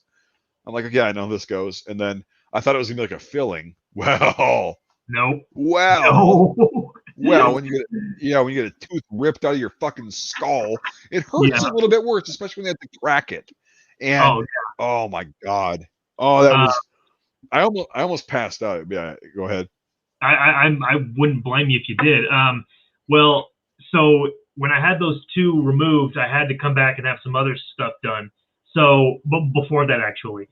So yeah, when they took two of them out, they put me down with anesthesia, and because they had to, I guess, do it. But yeah, it was what it was. The first time though, I had another one that they were going to get, and they were going to put me down under anesthesia for that. And I told them not to because I had to drive back to school that day. I was at school editing one of my movies in the editing suite, and my tooth was bothering the hell out of me. And I said, "Fuck this! I'm going to the dentist right next to my apartment and getting it taken care of." And I walk in, and I'm like, "I need this done now." And they're like, "Okay, maybe we can." I was like, "You gotta do it now." And they were like, "Okay, good luck. You have some good luck going. We can get you in right now." I was like, "Okay, do it." And they were like, "Okay, we're gonna knock you out for this." I'm like, "No, just do it now because I have to drive back to school." And, you're not. You're not. Right, but they were like, "Listen, we need to knock you out for this." I'm like, "No, just it's going to be extremely painful if we don't knock you out." I said, "I don't care. I need to drive back to school." And they were like, "Okay, fine. So here it goes." But so I thought this was going to be really painful. But lo and behold, when they did it, the Novocaine, and then just was like, and that was it. And I didn't feel anything. And I was like, once they get super infected and you just release that pressure, nothing. I guess, and that was it. I was like, that was nothing. They're like, "Oh, really? You didn't feel that?" I'm like, "No." And so then, that was the first one.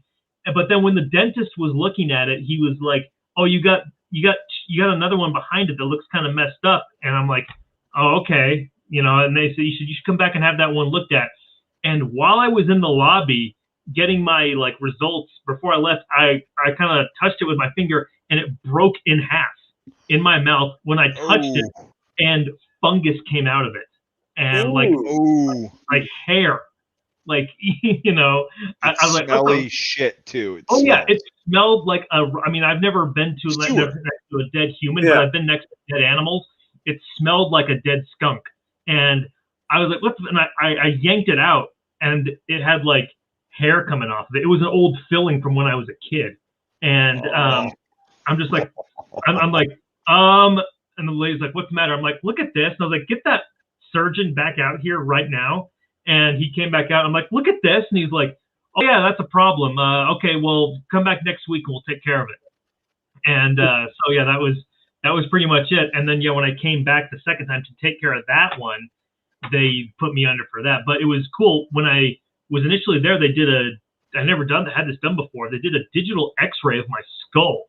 So you could see a 3D rendering of your skull in the computer. It was freaking crazy. It was awesome. But that was crazy. Yeah. Then when I went back the second time to get those roots taken out from that crown that busted off from me picking at it, they put me under for that one, and I just woke up and walked. Why do we have such bad tooth luck? Because we were told to brush our teeth all the time, and I'm pretty bad with oral hygiene. I really am. Well, I'm really good about it now, but my teeth are so beyond because I grew up so fucking poor in the middle of nowhere. That's why. You know, so the damage is done. My teeth are more fillings than teeth. Yeah, the back ones are fucked up. My front ones are nice. Yeah, same.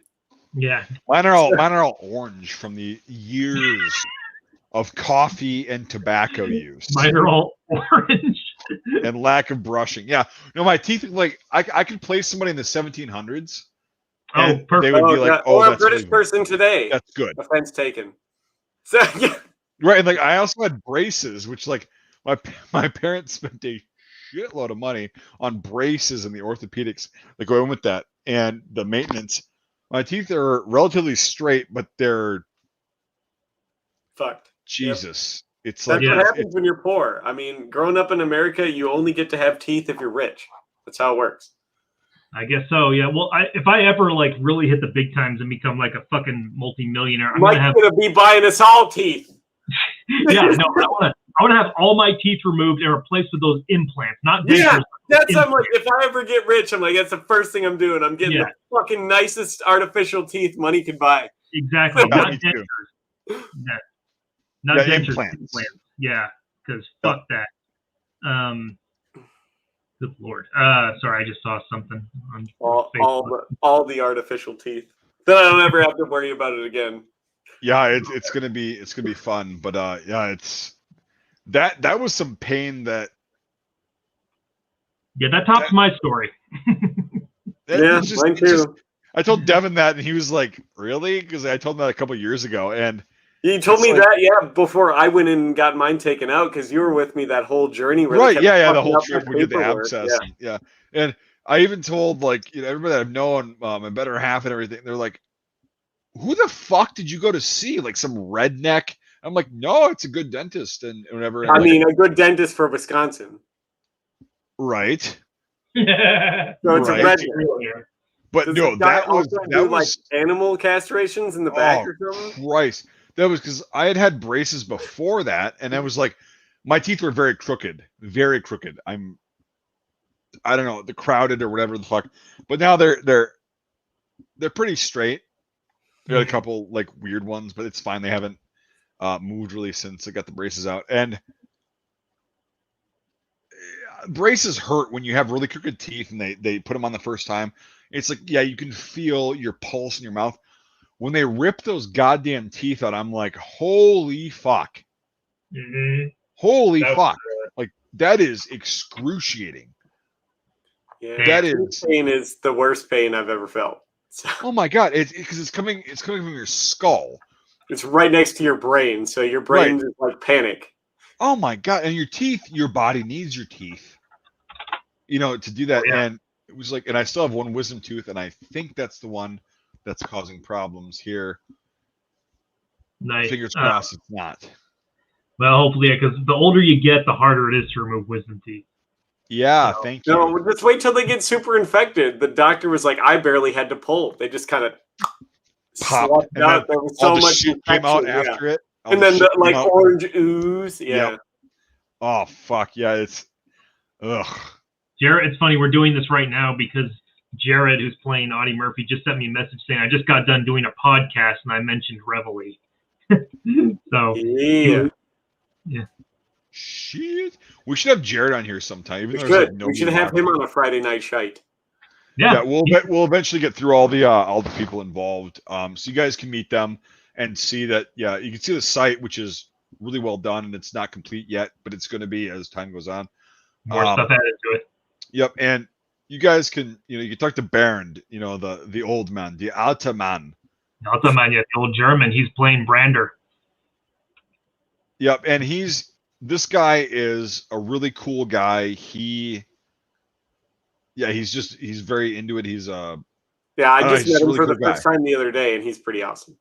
Oh, you haven't met him yet? Yeah. So so Devin met him, and it's funny because he's got the very thick German accent. But I was like, yeah, but you were speaking it fluently as your first language for 40-something years, and then English you kind of learned. Yeah. And I'm like, yeah. Well, I mean, like that was honestly like if we're gonna be real here, like the casting of Brander, that was one I was really nervous about because I mean it's such a particular character, you know. Right. German, you know, 50-something, military background, you know, skinny as fuck. Yeah, the really gaunt, skinny, deathly appearance. Yeah. Right, and it was like, okay, you know, Burned is all those things, and he's an actor. You know, not only is he all those things, and he, you know, has military background that we need, but he's also an actor. So I mean, I could cast German. Yeah, and he's fucking German as can be. He's very German, and he when he submitted the audition tapes, I looked at them, and I was like, well, he had been working the entire day, so he was tired as fuck. Yeah, and he was just kind of, you know, yeah, this and this. I forgot the German shit, and he was doing that. It's like, well, that's exactly what we're looking for. And then I was like, yeah, it's insane. So, yeah, when you guys will meet him on the live stream someday. Yep. But he's gonna be very, very real on screen, and it's gonna be so believable. You're gonna be like, oh my god. I know. I can't wait to see him in costume. I have photos of him on the website. You can see, and right. But like, I can't wait to see, because when he did his, he sent me a number of audition tapes. He basically did all of his dialogue in the audition. Yep. And he was wearing like some getup in there with the hat and everything, and the he's wearing Jorg's uniform that he has. Yeah, and I was just like, all right, you know. But it's so believable. Like he because like when you see him on the stream, he's gonna be Baron. He's not gonna be Valta. But then we've seen him be Valta Branda, and it's you can't get much closer than that. It's perfect.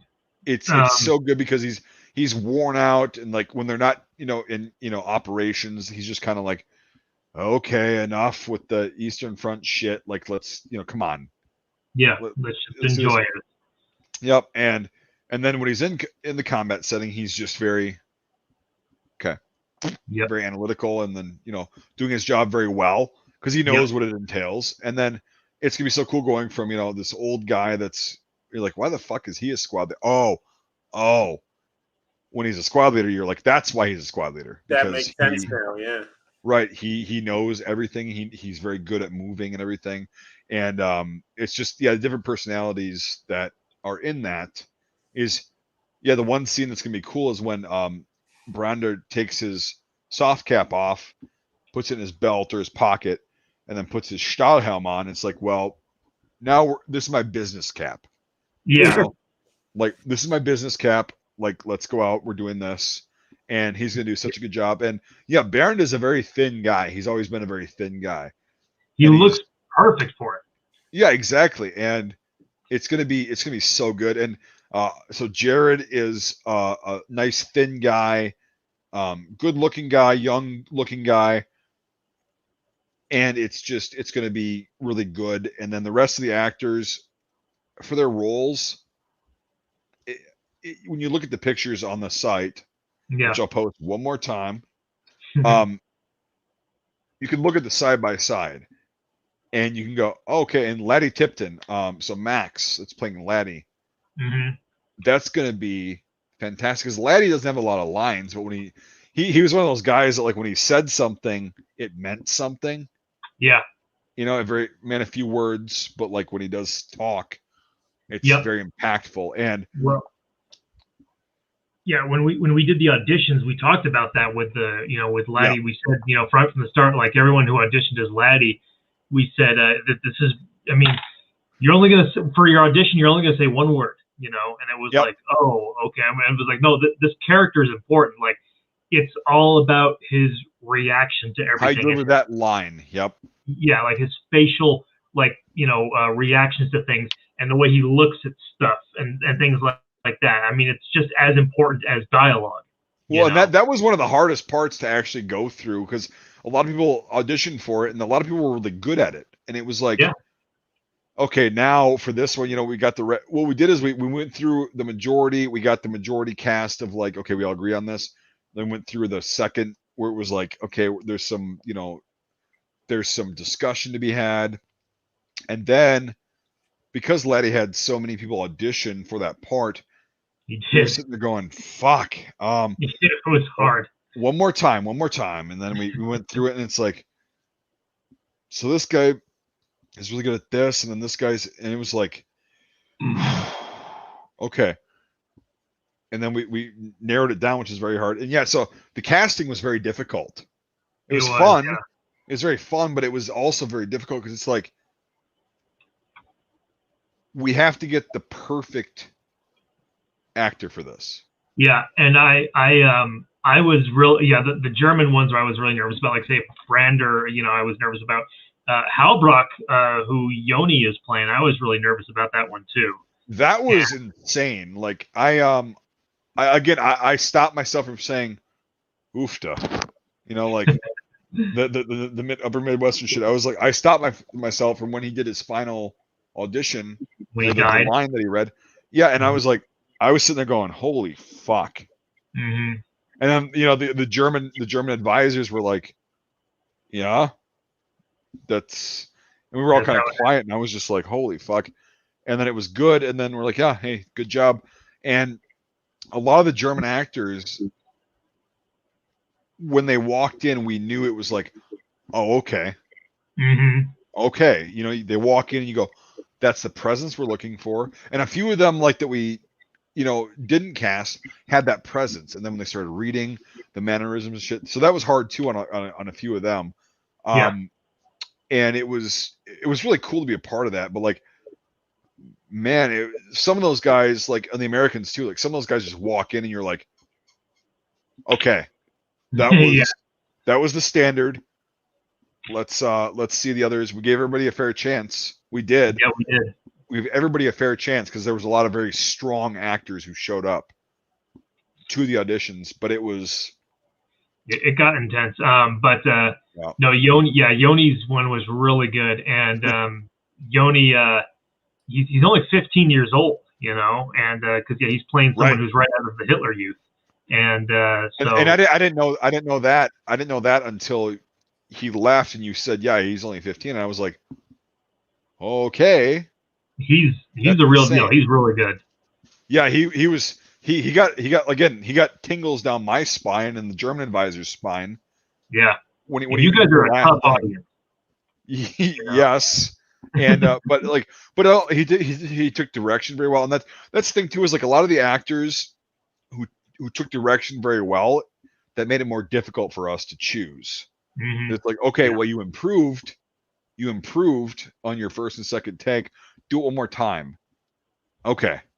And then that's what we had to compare, and it was very difficult. But the German actors, and then we went with a guy with auteur that we had to talk about that for a long time, and it was like, well, wait a second. Mm-hmm. That's actually the look and the mannerisms and the body language and the tone that we want for that guy. Holy shit. And it was very difficult too, because there's a bunch of other contenders that were very good. And just like, but yeah. I know, I still kind of feel bad about it because like I had someone like initially in mind who I wanted to play. Yeah, Halbrook, but some stuff went with that, and I eventually when Kevin came in, he was super nice, and he's just, every time I've talked to him about it, he's just been like, oh, absolutely, this is great, I'm on board. And then when he read for it and stuff, and I've seen obviously his reels from other movies he's been in, I was just like, you're auteur, like it's perfect. He is. It was just he's got it's just that was a very hard, because we deliberated on that shit. So like the advisors, for people that are still watching and care about this, which is cool, I appreciate that. We sat there as Jorg, Bernd, and I sat there, and we talked for non-consecutively about 12 hours over a couple days. You told me that. Going through like, okay, this, and this, so we had these actors that were extremely strong. Mm-hmm. And then we went through and like, what did you think, and we discussed this, and it was like, oh shit. And so we constantly replayed the audition tapes and whatever. And it was not an easy process, but it's like, we also all had the same vision. It's like, well, this is the person that's actually going to fit that vision the most. It doesn't mean the other actors are shit at all. It just means for this particular role that we know is going to be cast, like that's the one that stood out and was almost identical to the role that you created. And the Germans are very difficult, and the Americans, it was difficult on a couple roles, but there were some, there were some things that were just, because it was weird because a lot of people apply for the same parts. They did. And some of them too, like I got back to them saying that like, hey, I would like it if you auditioned for this character. And they were like, no, I don't want to do that. And which I understand. But like, yeah, we had a ton of people audition for Laddie Tipton. And and it was like, I really, but also like that was one that the reason why I think I signed up, so many people signed up for it and I let them, was because I had no idea who the fuck was going to play that. Like Joe, right from the start, I wanted Joe to play Kelly. And and other people applied or auditioned for that, and they had a strong performance, just not with this character per se. It was like, it wasn't the perfect match, and again, we gave everybody a chance.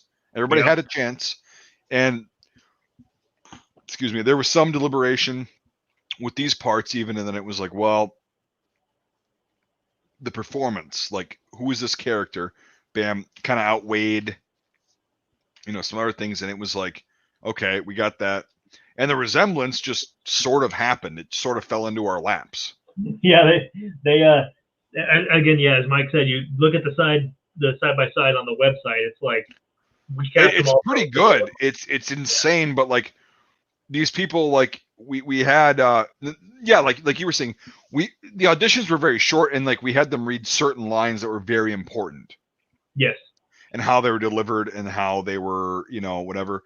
Because we can work with delivering the rest of the lines, but these lines were something that Michael picked out that were very important just to kind of see the character. And it was difficult because we had made some decisions, and then some guys came a little bit later that knocked it out of the fucking park, and we're like, oh shit, okay, well, now we got it. Yeah. Okay. That's like how it was for Jake, who's playing Carlos Rowe. Yep. Yeah, and because we had some people come in and audition for Rowe, and did a great job. They did a great job, but like we met with Rowe or Jake, that is. We met with Jake, I think either the day after the auditions or like the day after that. Yeah, it was one or 2 days. Yeah, it wasn't that long.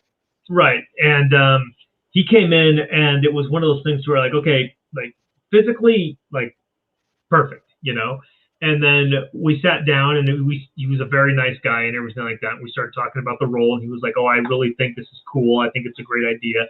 And then we were like, okay, well, this is the character. You obviously know some about this, and so do some takes. And he did some takes, and Rowe actually has a lot of dialogue in the movie. Yeah. And so he actually did quite a bit. And he did, I think, 3 or 4. And every time, I think he did 4. Every time it was like better. Well, that's because Baron was there, correct? He was, yeah. Yeah, and so I think it was me and Baron because Jorg was doing something, or maybe Jorg was there.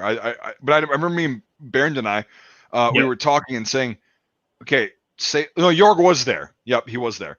And so we were saying, hey, just do it like this. And he was like, okay, got it. And he did it. And he did it well. And it was like, okay. And then the final time of him saying that line or that sequence of lines, it was like, okay. Yeah. All right. The line is go bury yourself in a fucking hole. Yep. But he was doing, because we were like, get into it with your hand, your hands. You just have to read it like, he's like, okay. And he's like, go bury yourself in a fucking hole. Yeah. And he's like, because he's going to be chewing tobacco. Yep, exactly. And so I talked to him about that, and he's going to be doing that. But but when he said, go bury yourself in a fucking hole, he's pissed off. He's tired. He's upset. He loves these guys that he's with. Yeah. But he's just like, I'm frustrated. I don't know what the fuck to do. I have a temper. It's just the way I am. And then you go bury yourself in a fucking hole. And then he gets up, spits, and then walks out. But he did that so well. And it was like, and then the other guys, they did great too. And it's just like, Jesus Christ. So it was very difficult. No, it was very difficult. It was difficult, but like, it was after that, it was like, we don't even need to talk about it, really. I think he's got the role. Right. And it's because we went through and we watched the other people who auditioned. We're like, yeah, that's strong, but he got it. Yeah, he just made it his own, and sometimes it's that organicness that you can't exactly find. Like we're going to be portraying real people, but these actors are real people too. Yes. And they're going to bring their own flair onto it. They're going to bring their own personality to make it very believable. Yep. It's not going to be really acting a lot. It's just going to be who they are in a situation. And again, not taking away from any actor that auditioned, because that's super cool that everybody showed up and it was like a hard decision for, everybody. But yeah, Jake is going to be super fun. I've talked to Jake since then, and he's a cool guy. Very cool. And he's everybody got their part, is motivated as hell. Oh yeah, absolutely. They're like, yeah, well, Kevin, who's playing Artur, a German guy. Austrian. Yeah, he's from Austria, and yep. he's been messaging me a couple times, like, what should I do to prepare for this role? What should I research? Right. And all this stuff. And I was like, Eastern Front, Yep. And, you got time to talk for a little bit more, Michael? I just gotta go let the weasel horse out, and then I think I'm gonna take off. And yeah, Devin. Bed. Yeah, you're sick, man. I'm okay. I'm good. So it was great hanging out with you guys. Yeah, man. Yeah. Thanks for being on. Hey, take it easy. How about this? Make you feel better. Okay. Except you're doing it backwards. Oh, no, I'm not. You fucking clown. That Canadian? No, that's British. The Canadians are just like the Americans. Okay, I don't know. Well, but what does your name say? What does your fucking screen name say? Devin K. Yeah. You missed. I know you can't read because you were born in fucking rural, poor part of Canada. It says the Loyalists. So I'm going to salute to you. I'm going to salute to you like the Brits saluted back to me, even today. And the rest of the Commonwealth also does it like the Americans. Well, that's actually French. But hey, let's not go there. This is French. That's British. There you go. So I'm saying, all right. Good night, Devin K. And then, yeah, we'll take 5. We'll take 5. If you got more time, Mike. We can keep talking about this because, the actors are very, very cool and very important. Yeah, sure. We can talk. We can talk a little bit more about it. Oh, we can. You understand I've been running a fake business for a long time, right? Yeah, I see the F right there. So, this whole thing is a long game. Like, when we're on set, I'm going to be telling people via Instagram and whatever that I've been running a fake business, being an advisor for a Hollywood movie for 8 months at that point. And I'm going to say they still believe it. It's fantastic. But I'm running a fake business. It's not real. And so the last day of shooting, I'm just going to walk off. Okay. I'm just going to walk off and I'll be like, fake business. And I'm doing it well. I'm doing it very well. Very well. So, all right, we gonna take 2? We'll take 3. How about that? Take 3. Okay, take 3. We'll get back to 3.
Hello, everybody. We're back.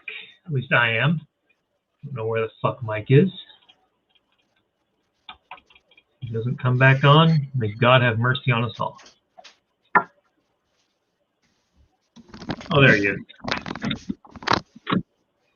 I was just telling everyone that you weren't coming back. Yeah, they'll believe that. There's been times. It's been tired. There's 8-hour just stream of nothingness. No, I think we've done. I think the most we've done is like 4 hours. Oh wow! Okay. Yeah, it was redonky. It was most redonky, but. Hey, if you get into it, yeah. Fuck! I forgot. Hold on, I'll be right back. Okay.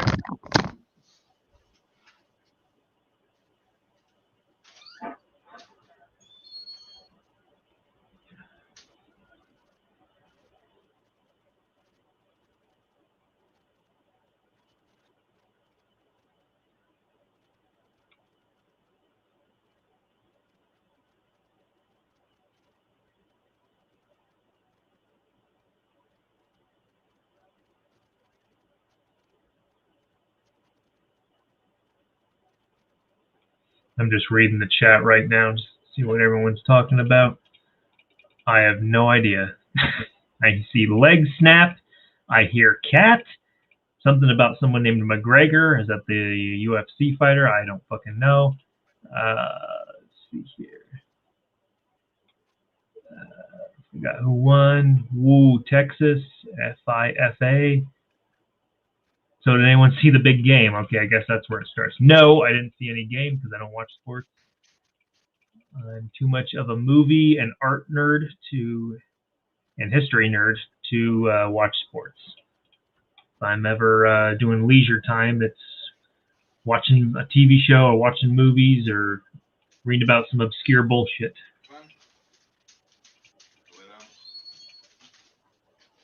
Like Audie Murphy. He was pretty damn obscure when I first started doing some research. You had a second watch some playback and realize what you said. What's that? I said, you understand I can watch this, like, you know, played back and like figure out what you said. Yes, I do. No, I was just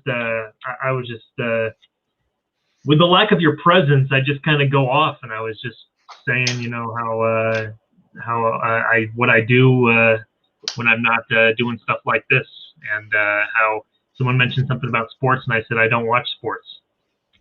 Thank you. Neither do I. Yeah. That's why. Good. Like, you don't either?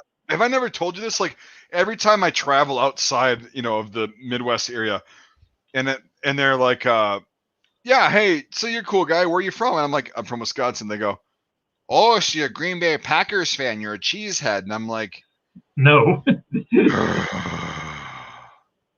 Yeah. I'm like, no, I could literally not give two shits or a fuck less about professional sports. Another thing that you and I have in common, like, okay, so I live in Boise, Idaho, or as everyone else on the outside says, Boise, Idaho.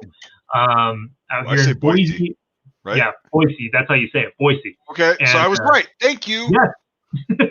Thank you. No, it's not. There's no Z in it.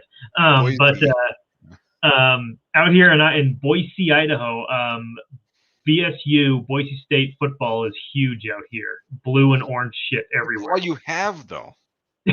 I know, but in terms of that, so like everything here is all about BSU, no matter what. And people have asked me like, oh yeah, BSU football, and I'm like, no, I never went to BSU.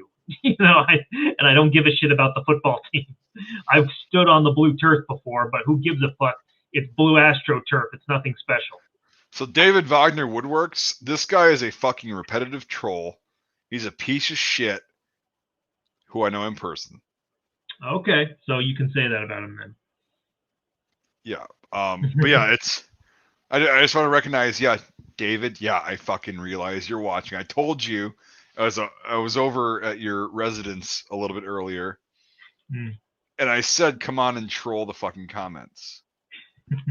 But you, sir, can suck a fucking Taco Tuesday fueled fart straight out of my ass. It's a good. But anyway, yeah. No, Dave's a good guy. He's a really good guy. I like him a lot. Shit, what the hell were we talking about before the break? We were talking about the actors, which we'll get to in a second. So you have a pretty like neutral Midwestern accent, right? I would say so. I've never really. It's funny you say that though. I was thinking about it today. I was thinking about the word mountain, and here we say mountain. We don't pronounce the T. And well, that's pretty common. I mean, it is, yeah. But I try and go against that and say mountain. But what were you? Okay, so what are we gonna say? Well, no, it's just like from what we've been talking is like we have a very similar accent, right? Yeah. So one thing I was corrected on in basic training by a guy, nonetheless from Alabama. Oh. You know, he lived just south of Montgomery, if I remember that correctly. Sorry, hey, Chris Brown, if you're watching this. Yeah, I can say that name because Chris Brown, like, yeah. And so sorry if you're watching this or if you're stalking or whatever. I literally said, I got a picture of my dog, who is now dead because that was fucking 12 years ago. And I put it up in my wall locker. And Brown comes over. This guy is like 5'3", 5'2" or 5'3", little guy. Okay. Very built though, very very muscular. And he goes over to me and he goes, "Oh yeah, that's a nice looking dog." I said, "Yeah, you know, I can't wait to get home and see how she, does in the crick back home." He goes, "The what?" Yeah, he goes, "The what?"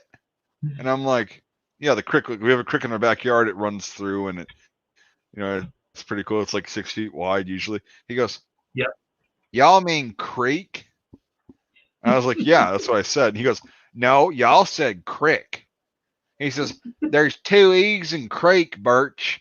2 E's in creek. Y'all saying it wrong."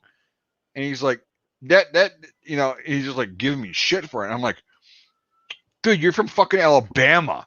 You're going to preach to me about English? Yeah. And so, yeah, it was like one of those, like, we got into like a heated 5-second argument and then it was done. And we were also tired, like we did the effort. But then, years after I got out of basic, I'm like, God damn it, he's right. So I started saying creek instead of crick. Yeah, it's funny because we have a creek that runs through our property back here, and in fact, I just walked through it today. And I say creek, but my grandpa, he does say crick. And right, and that's the way I was brought up with all these old timers around me. I was, crick, and it's a crick, and I was like, yeah, okay. Somebody said creek or crick, I knew what they were talking about, and yeah, this guy was like, a what? He never heard of that, huh? Right. And no, I've heard different pronunciations. But yeah, like we basically have Midwest American accents, which like they train news people on. I have a couple words where I say things a little bit different, but I accentuate things. But like it's funny because you're not from the Midwest, like the states that nobody gives a shit. Well, you are, but like you're not from like the Midwest. I'm like the Northwest, yeah. Right, and still we talk the same, and everybody can.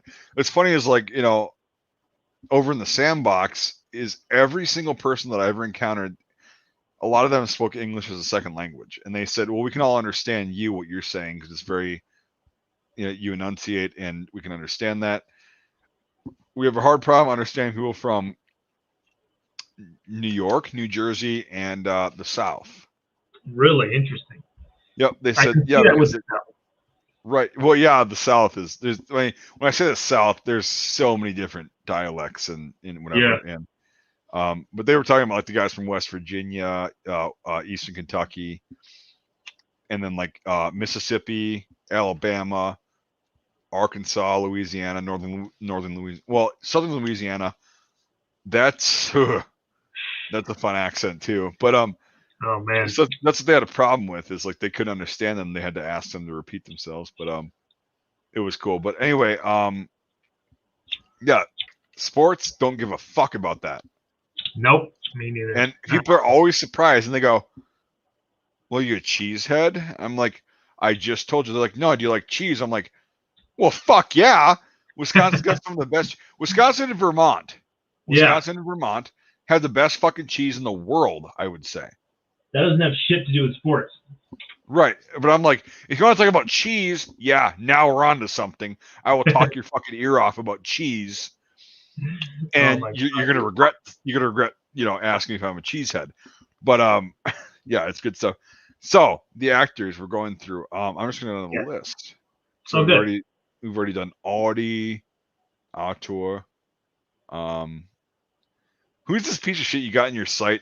Mike Birch, U.S. advisor. That guy looks like he's such a fucking tool. I know, wearing his fucking World War I getup. Well, the guy below him is wearing a German World War I getup. Like, what the fuck are you doing? What are you doing? Yeah, we talked about Joe as Kelly, Kevin as Autor, which is I'm Kevin's gonna fucking kill this part. I can't wait. But Max as Laddie, yeah, that was a tough one, but like he nailed it. Oh, he did. Yeah, my only thing is that he's a little shorter than Laddie Tipton would be. Yeah, but like what's his name? Jake is a little bit taller than Roe would have been.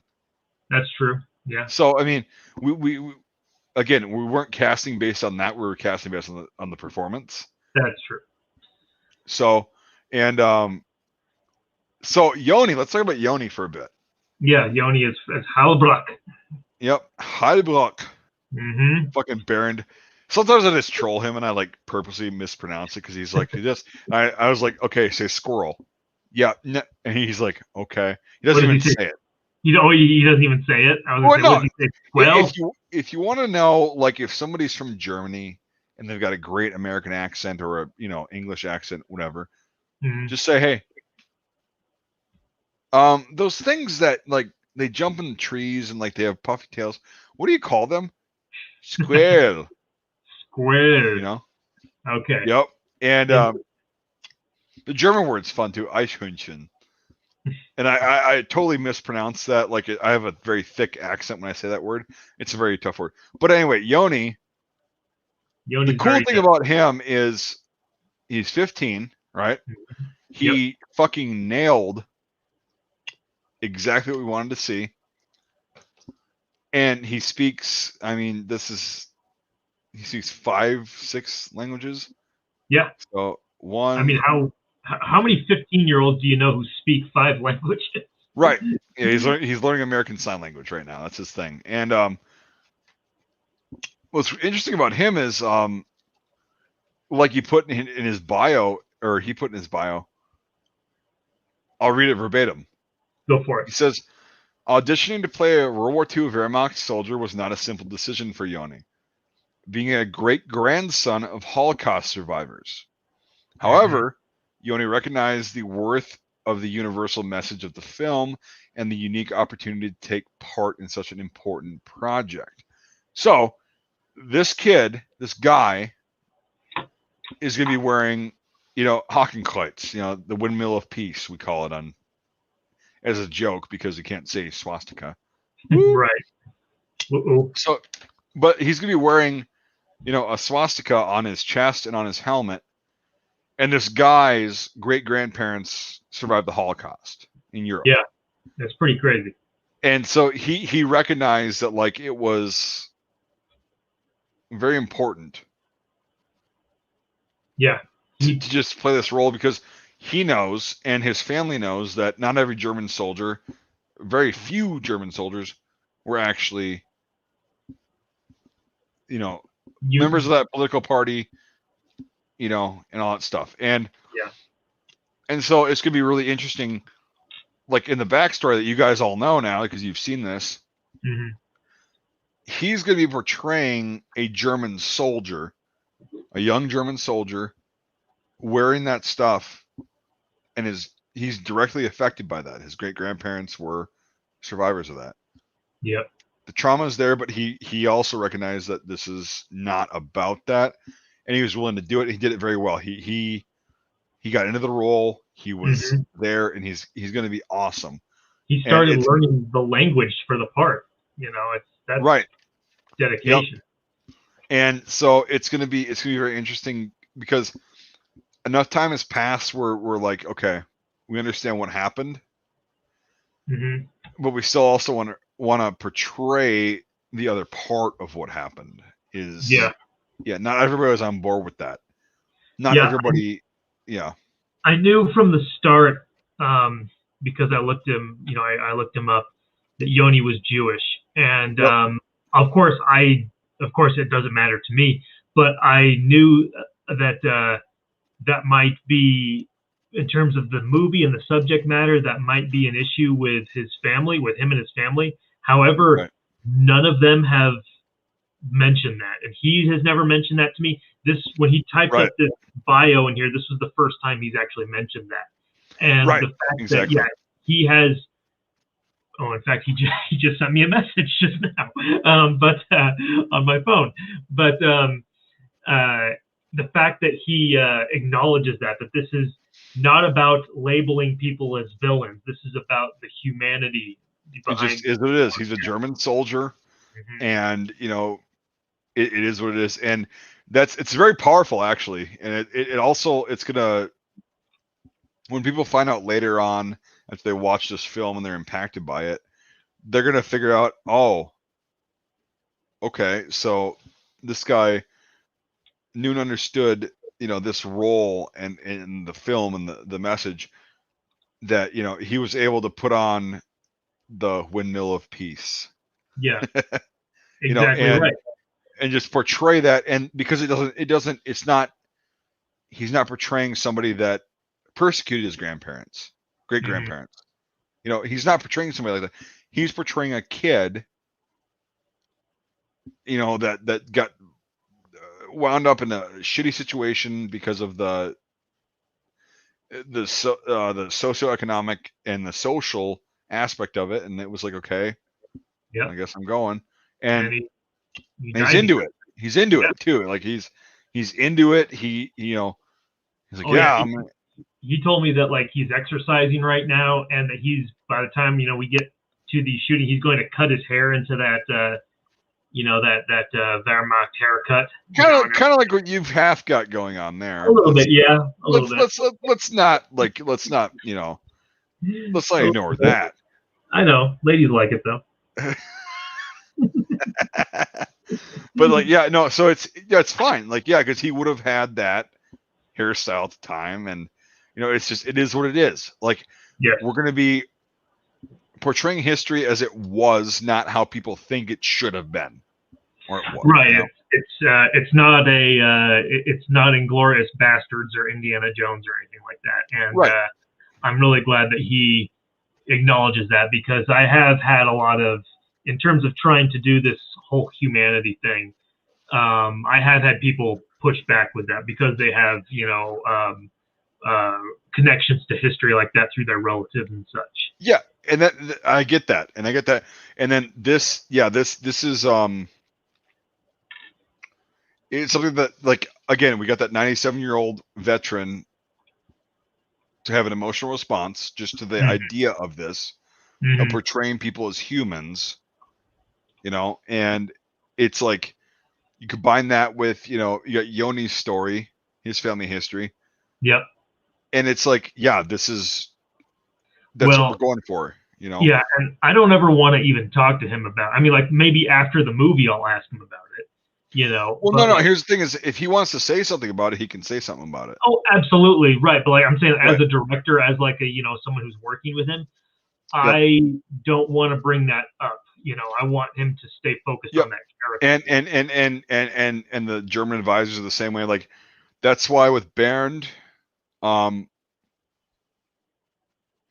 just said, if you want to tell me, a little bit, or I didn't even say that. I was just kind of like, I don't ask questions. I let somebody tell me what happened. Right. Just, and being a reporter. Yep. And that's the thing is, when that comes out, then it's a lot less pressure and everything like that. And, so it's good stuff, but, Yoni is great. And that's going to also be, you guys that are watching, that's going to be the role that you're going to sit there and go, oh, fuck. Yeah. Oh, God. It's going to be tough. Jesus. Yeah, it's going to be rough. So, we talked about Jake as Ro. Jake is good. Vic Medina as Klaus Müller. Yeah, this is a new up and comer. He's done more like theater stuff and podcast stuff, but this is like really his first movie that he's done. Yep. And he's what, 17, 18 years old? I think he's 18. Okay. And so Mueller is a very important role because it's gonna, I'm not gonna give too much away, but it's going to kind of start off the bad part of the movie, which I consider the shooting. You know, it's gonna start that off, and Vic, you know, he's a good looking young guy. He's, you know, just average. You feel for him because his character is like, you know, a young guy like a lot of you guys are, and I was not that long ago. Yeah. And you get it, and then he's gonna be a victim of some pretty brutal shit. He's gonna play it very well, and it's gonna be fantastic. Oh yeah, he's good. And well, and the fact that like his character Mueller and, you know, Yoni's character Halbrook, they're friends, and it's funny. Right. When we were at the auditions, because we had to kind of wait out in the hall for a little while. Yep.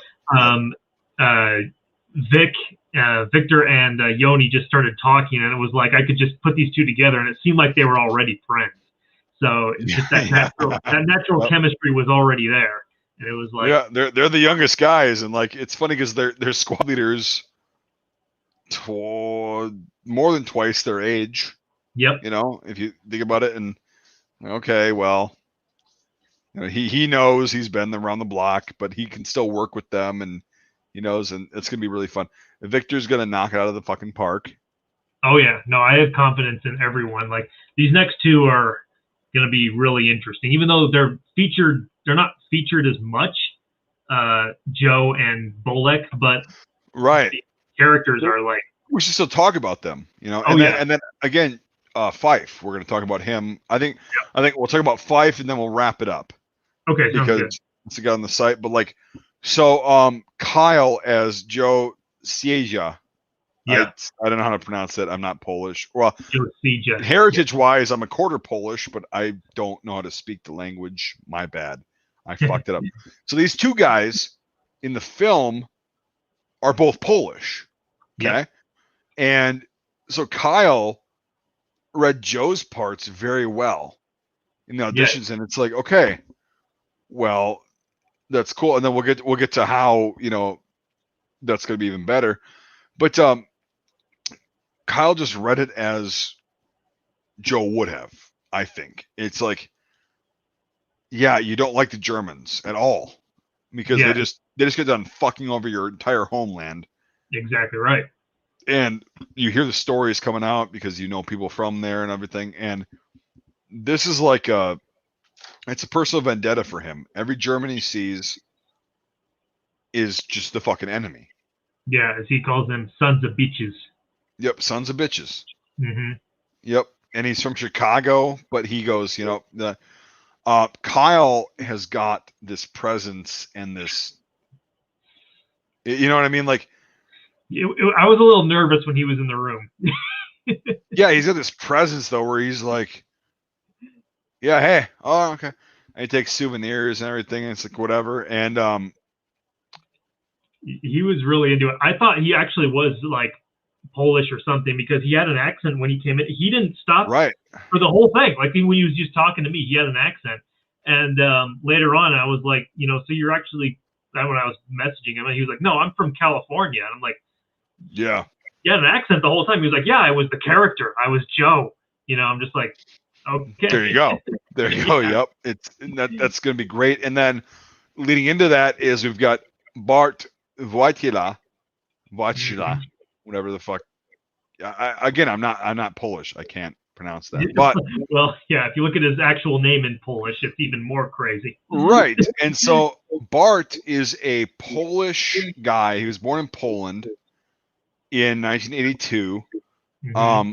Lived there for a while, and then they went to the U.S., and he has been doing some cool things since then. Bart is going to be playing Bolek, who is a German soldier, but before that, in 1939, when they invaded Poland, he was fighting against the Germans, got captured, Yeah, he's a Polish. He's Polish. Right, yeah. and he got captured, and they basically, this is a true story. This is what they did to a lot of these guys. They said, okay, well, we can send you to a POW camp, aka work camp. Yep. Or you can come fight for us because you're not like radicalized and whatever. We don't think you have any radical ideas. And there's your two options. Yeah. Oh. Basically, fight or die, you know. And so this guy chooses, you know, I'll fight. And Bart is a guy that's got a very northern Polish accent, which is accurate as shit to what, you know, the Polish army would have consisted of in 1939. And then he also speaks fluent Polish. Very fluent. Yeah, well, he's from very Poland. Fluent. Yep. Yeah. And he even came in the auditions, and when he was talking, he came in, he said, I don't want to sound too like strong or anything, but like this, if I could say it this way, it'd be more accurate. Is it okay if I say that? And it's like, yeah. Yeah, do it. Yep. And so he changed his lines a little bit in Polish to be more accurate to 1943. Yeah, and we were like, definitely do that. Yeah, and it was like, yeah, so he did that, and he's got it. And then, so this guy is also going to be able to talk with Kyle, who's playing Joe, and get his accent, you know, not just like Bart's accent, you know, northern, but he can get it like Bart knows Poland. It's like we know the South. Like we can teach somebody to speak a Tennessee accent, you know, like Laddie Tipton, just a little bit of a twang, not that much though. He's from Tennessee, and you know, all that kind of stuff. And so Bart is going to be able to kind of coach Kyle and how to speak his few lines in Polish differently than Bart does, and it'll still be just beautiful, and it'll come through. Yeah. And so, yeah, these guys, that's gonna be fun. Oh, that's another thing. That's another thing that I just realized that we're gonna have to talk about in a bit, Mike. You and me, not on the stream, but like I just realized that with the logistics of the, But we'll talk about that in a bit. Okay. Yeah. When it comes to these guys, it's really interesting because they're both kind of the same. To where, I mean, like you know, they're both Polish. They're both from a destroyed country. Right. And but they're both, you know, kind of on both sides. I think Joe Seja, obviously, you know, it's clear what his attitudes are. Sure. Bullock is a little more interesting to me because Bullock is he's more like survivalist, you know, if that makes sense. Well, that's all he's doing is he's surviving. He's given the choice. Yeah. Okay. And it's like you can't, the way it's depicted, I'm not depicting him as a coward in any way. No. Yeah, and I don't want to. And but even like the moment when they finally do, I won't give too much away, but when he eventually surrenders, you know, and he's trying to talk to Joe, he's, you know, speaking Polish to him. He said, "Hey, listen," because he picks up on Joe's accent and everything like that. Yep. He says, "Hey, you're Polish, right? So am I. Like you and me, we're the same." You know, he's trying to have like this kinship with him to like have some kind of, you know, passing card almost. And then Joe grabs his Litzen on his collar and goes, "Yeah, brother." Right? Yeah, exactly. Like this doesn't mean anything to me, you know. Yeah. Like, and it's gonna be really cool. Oh yeah, it is. But I won't give any more away. It's just right. It's gonna be it's gonna be great. Now, David Morales. Oh yeah. At Fife. So this is another one that we kind of had our minds made up, and then he came in a couple days later and auditioned, and also had good direction. Yeah. Or it was able to take direction rather, and he knocked it out of the fucking park. Because it's like, well, we're saying, try this, do this, and then he's like, okay, this is a scenario, do this, okay, and he did it, and it was so good. It was just it flowed, and it's like, well, that's gonna be really easy when we're shooting. Yep. To have him there doing that. Fife is another character who has very little dialogue, but it's all about physical, for like his face and everything like that, his reaction to things. Right. There's a very interesting moment of the movie, which Mike actually came up with, that I added to the script with Fife that is going to be if done right, which we will do it right, is going to be very interesting to see. Yep, and he's also the guy that has a BAR. So for all you fucking weapon nerds out there, he was the BAR gunner. Like that's historically accurate. And so we had the BAR, and in an ambush, the BAR is going to do the most damage the most quickly. Mm-hmm. You know, you got the rifles helping you, but like the BAR it's a hell of a weapon. Well, and it's the one that does the most damage in the movie. Right, and exactly. And so his role, although he doesn't have a lot of speaking parts, very important. And David Morales, he really just he did very well in his auditions. Yep. So yeah, he was good, and he was happy to come in and and do it. And the fact that he didn't show up on the day, I understood, but he wanted to come in and do it. And he was glad to be there. So. And then the other guy that auditioned for that same role is also going to be in the film. I'm not going to say anything more. I'm just going to say the other guy that auditioned is he did a great job too, like fantastic job. Yep. But he's also going to be fantastic in the role that he plays. Yeah, he's not. He didn't get that role, but we liked him a lot, so we wanted him to be in the movie still, and he was happy to do it. It wasn't like, oh, you're not going to give me the part that I auditioned for. He was like, no, I just want to be part of this, and that's the kind of mentality that we want on top of being. There's a lot of those guys too. You've had a lot of those guys that they're not. Fuck, hold on, I'm trying to plug these in. I got the little beep notice that my wireless headphones are gonna die. That's okay. But yeah, you've had a lot of people that we said, hey, would you be willing to play this part? And they're like, no. But the good thing is we had a lot of people that went, any way I can be in this film, yes. Yep, that's what we want. Just those types of people on top of being good actors. So these people are really good and good ass cast. No role in this film is insignificant. Every single role in this film is very crucial. Right, and that's what we talk like just in terms of the opening scene is it includes something that's unrelated to what happens later. And it's like we've told people who are involved that like this is just as important because it's the very first thing that the audience sees, Right. And we have to nail that. So it's like, don't think that any role is insignificant or like a background extra or something like that. It's all important. I'll give you guys a hint. Who are still watching, all 13 of you. Mm-hmm. Oh, yep. It's a good one right there because we got 3rd Infantry Division and we also got that. So yep. And so it's gonna be really cool. And from here until filming, we're going to be doing little details like uniforms and shit like that, monetary shit, and then we're also going to be doing spread the word. So if you guys like this, even if you can't donate cash, which I totally get, just spread the word out and be like, hey, this is happening. This is I'll post the link one more time. I was going to post that the last time, but whatever. This is the last time, but spread the word and be like, hey, check this out. Mm-hmm. And the more funding we get, the more Mikey can eat on set. I have to eat. I'm a fat fuck. I'm a fat fuck. I have to eat. I'm gonna be eating most of the food on set. See, I'm gonna go last. I'm gonna go last. So like the caterers are like, it's funny because like we're doing this to where all of the actors, Americans and Germans, are going to be eating out of their mess kits and stuff like that.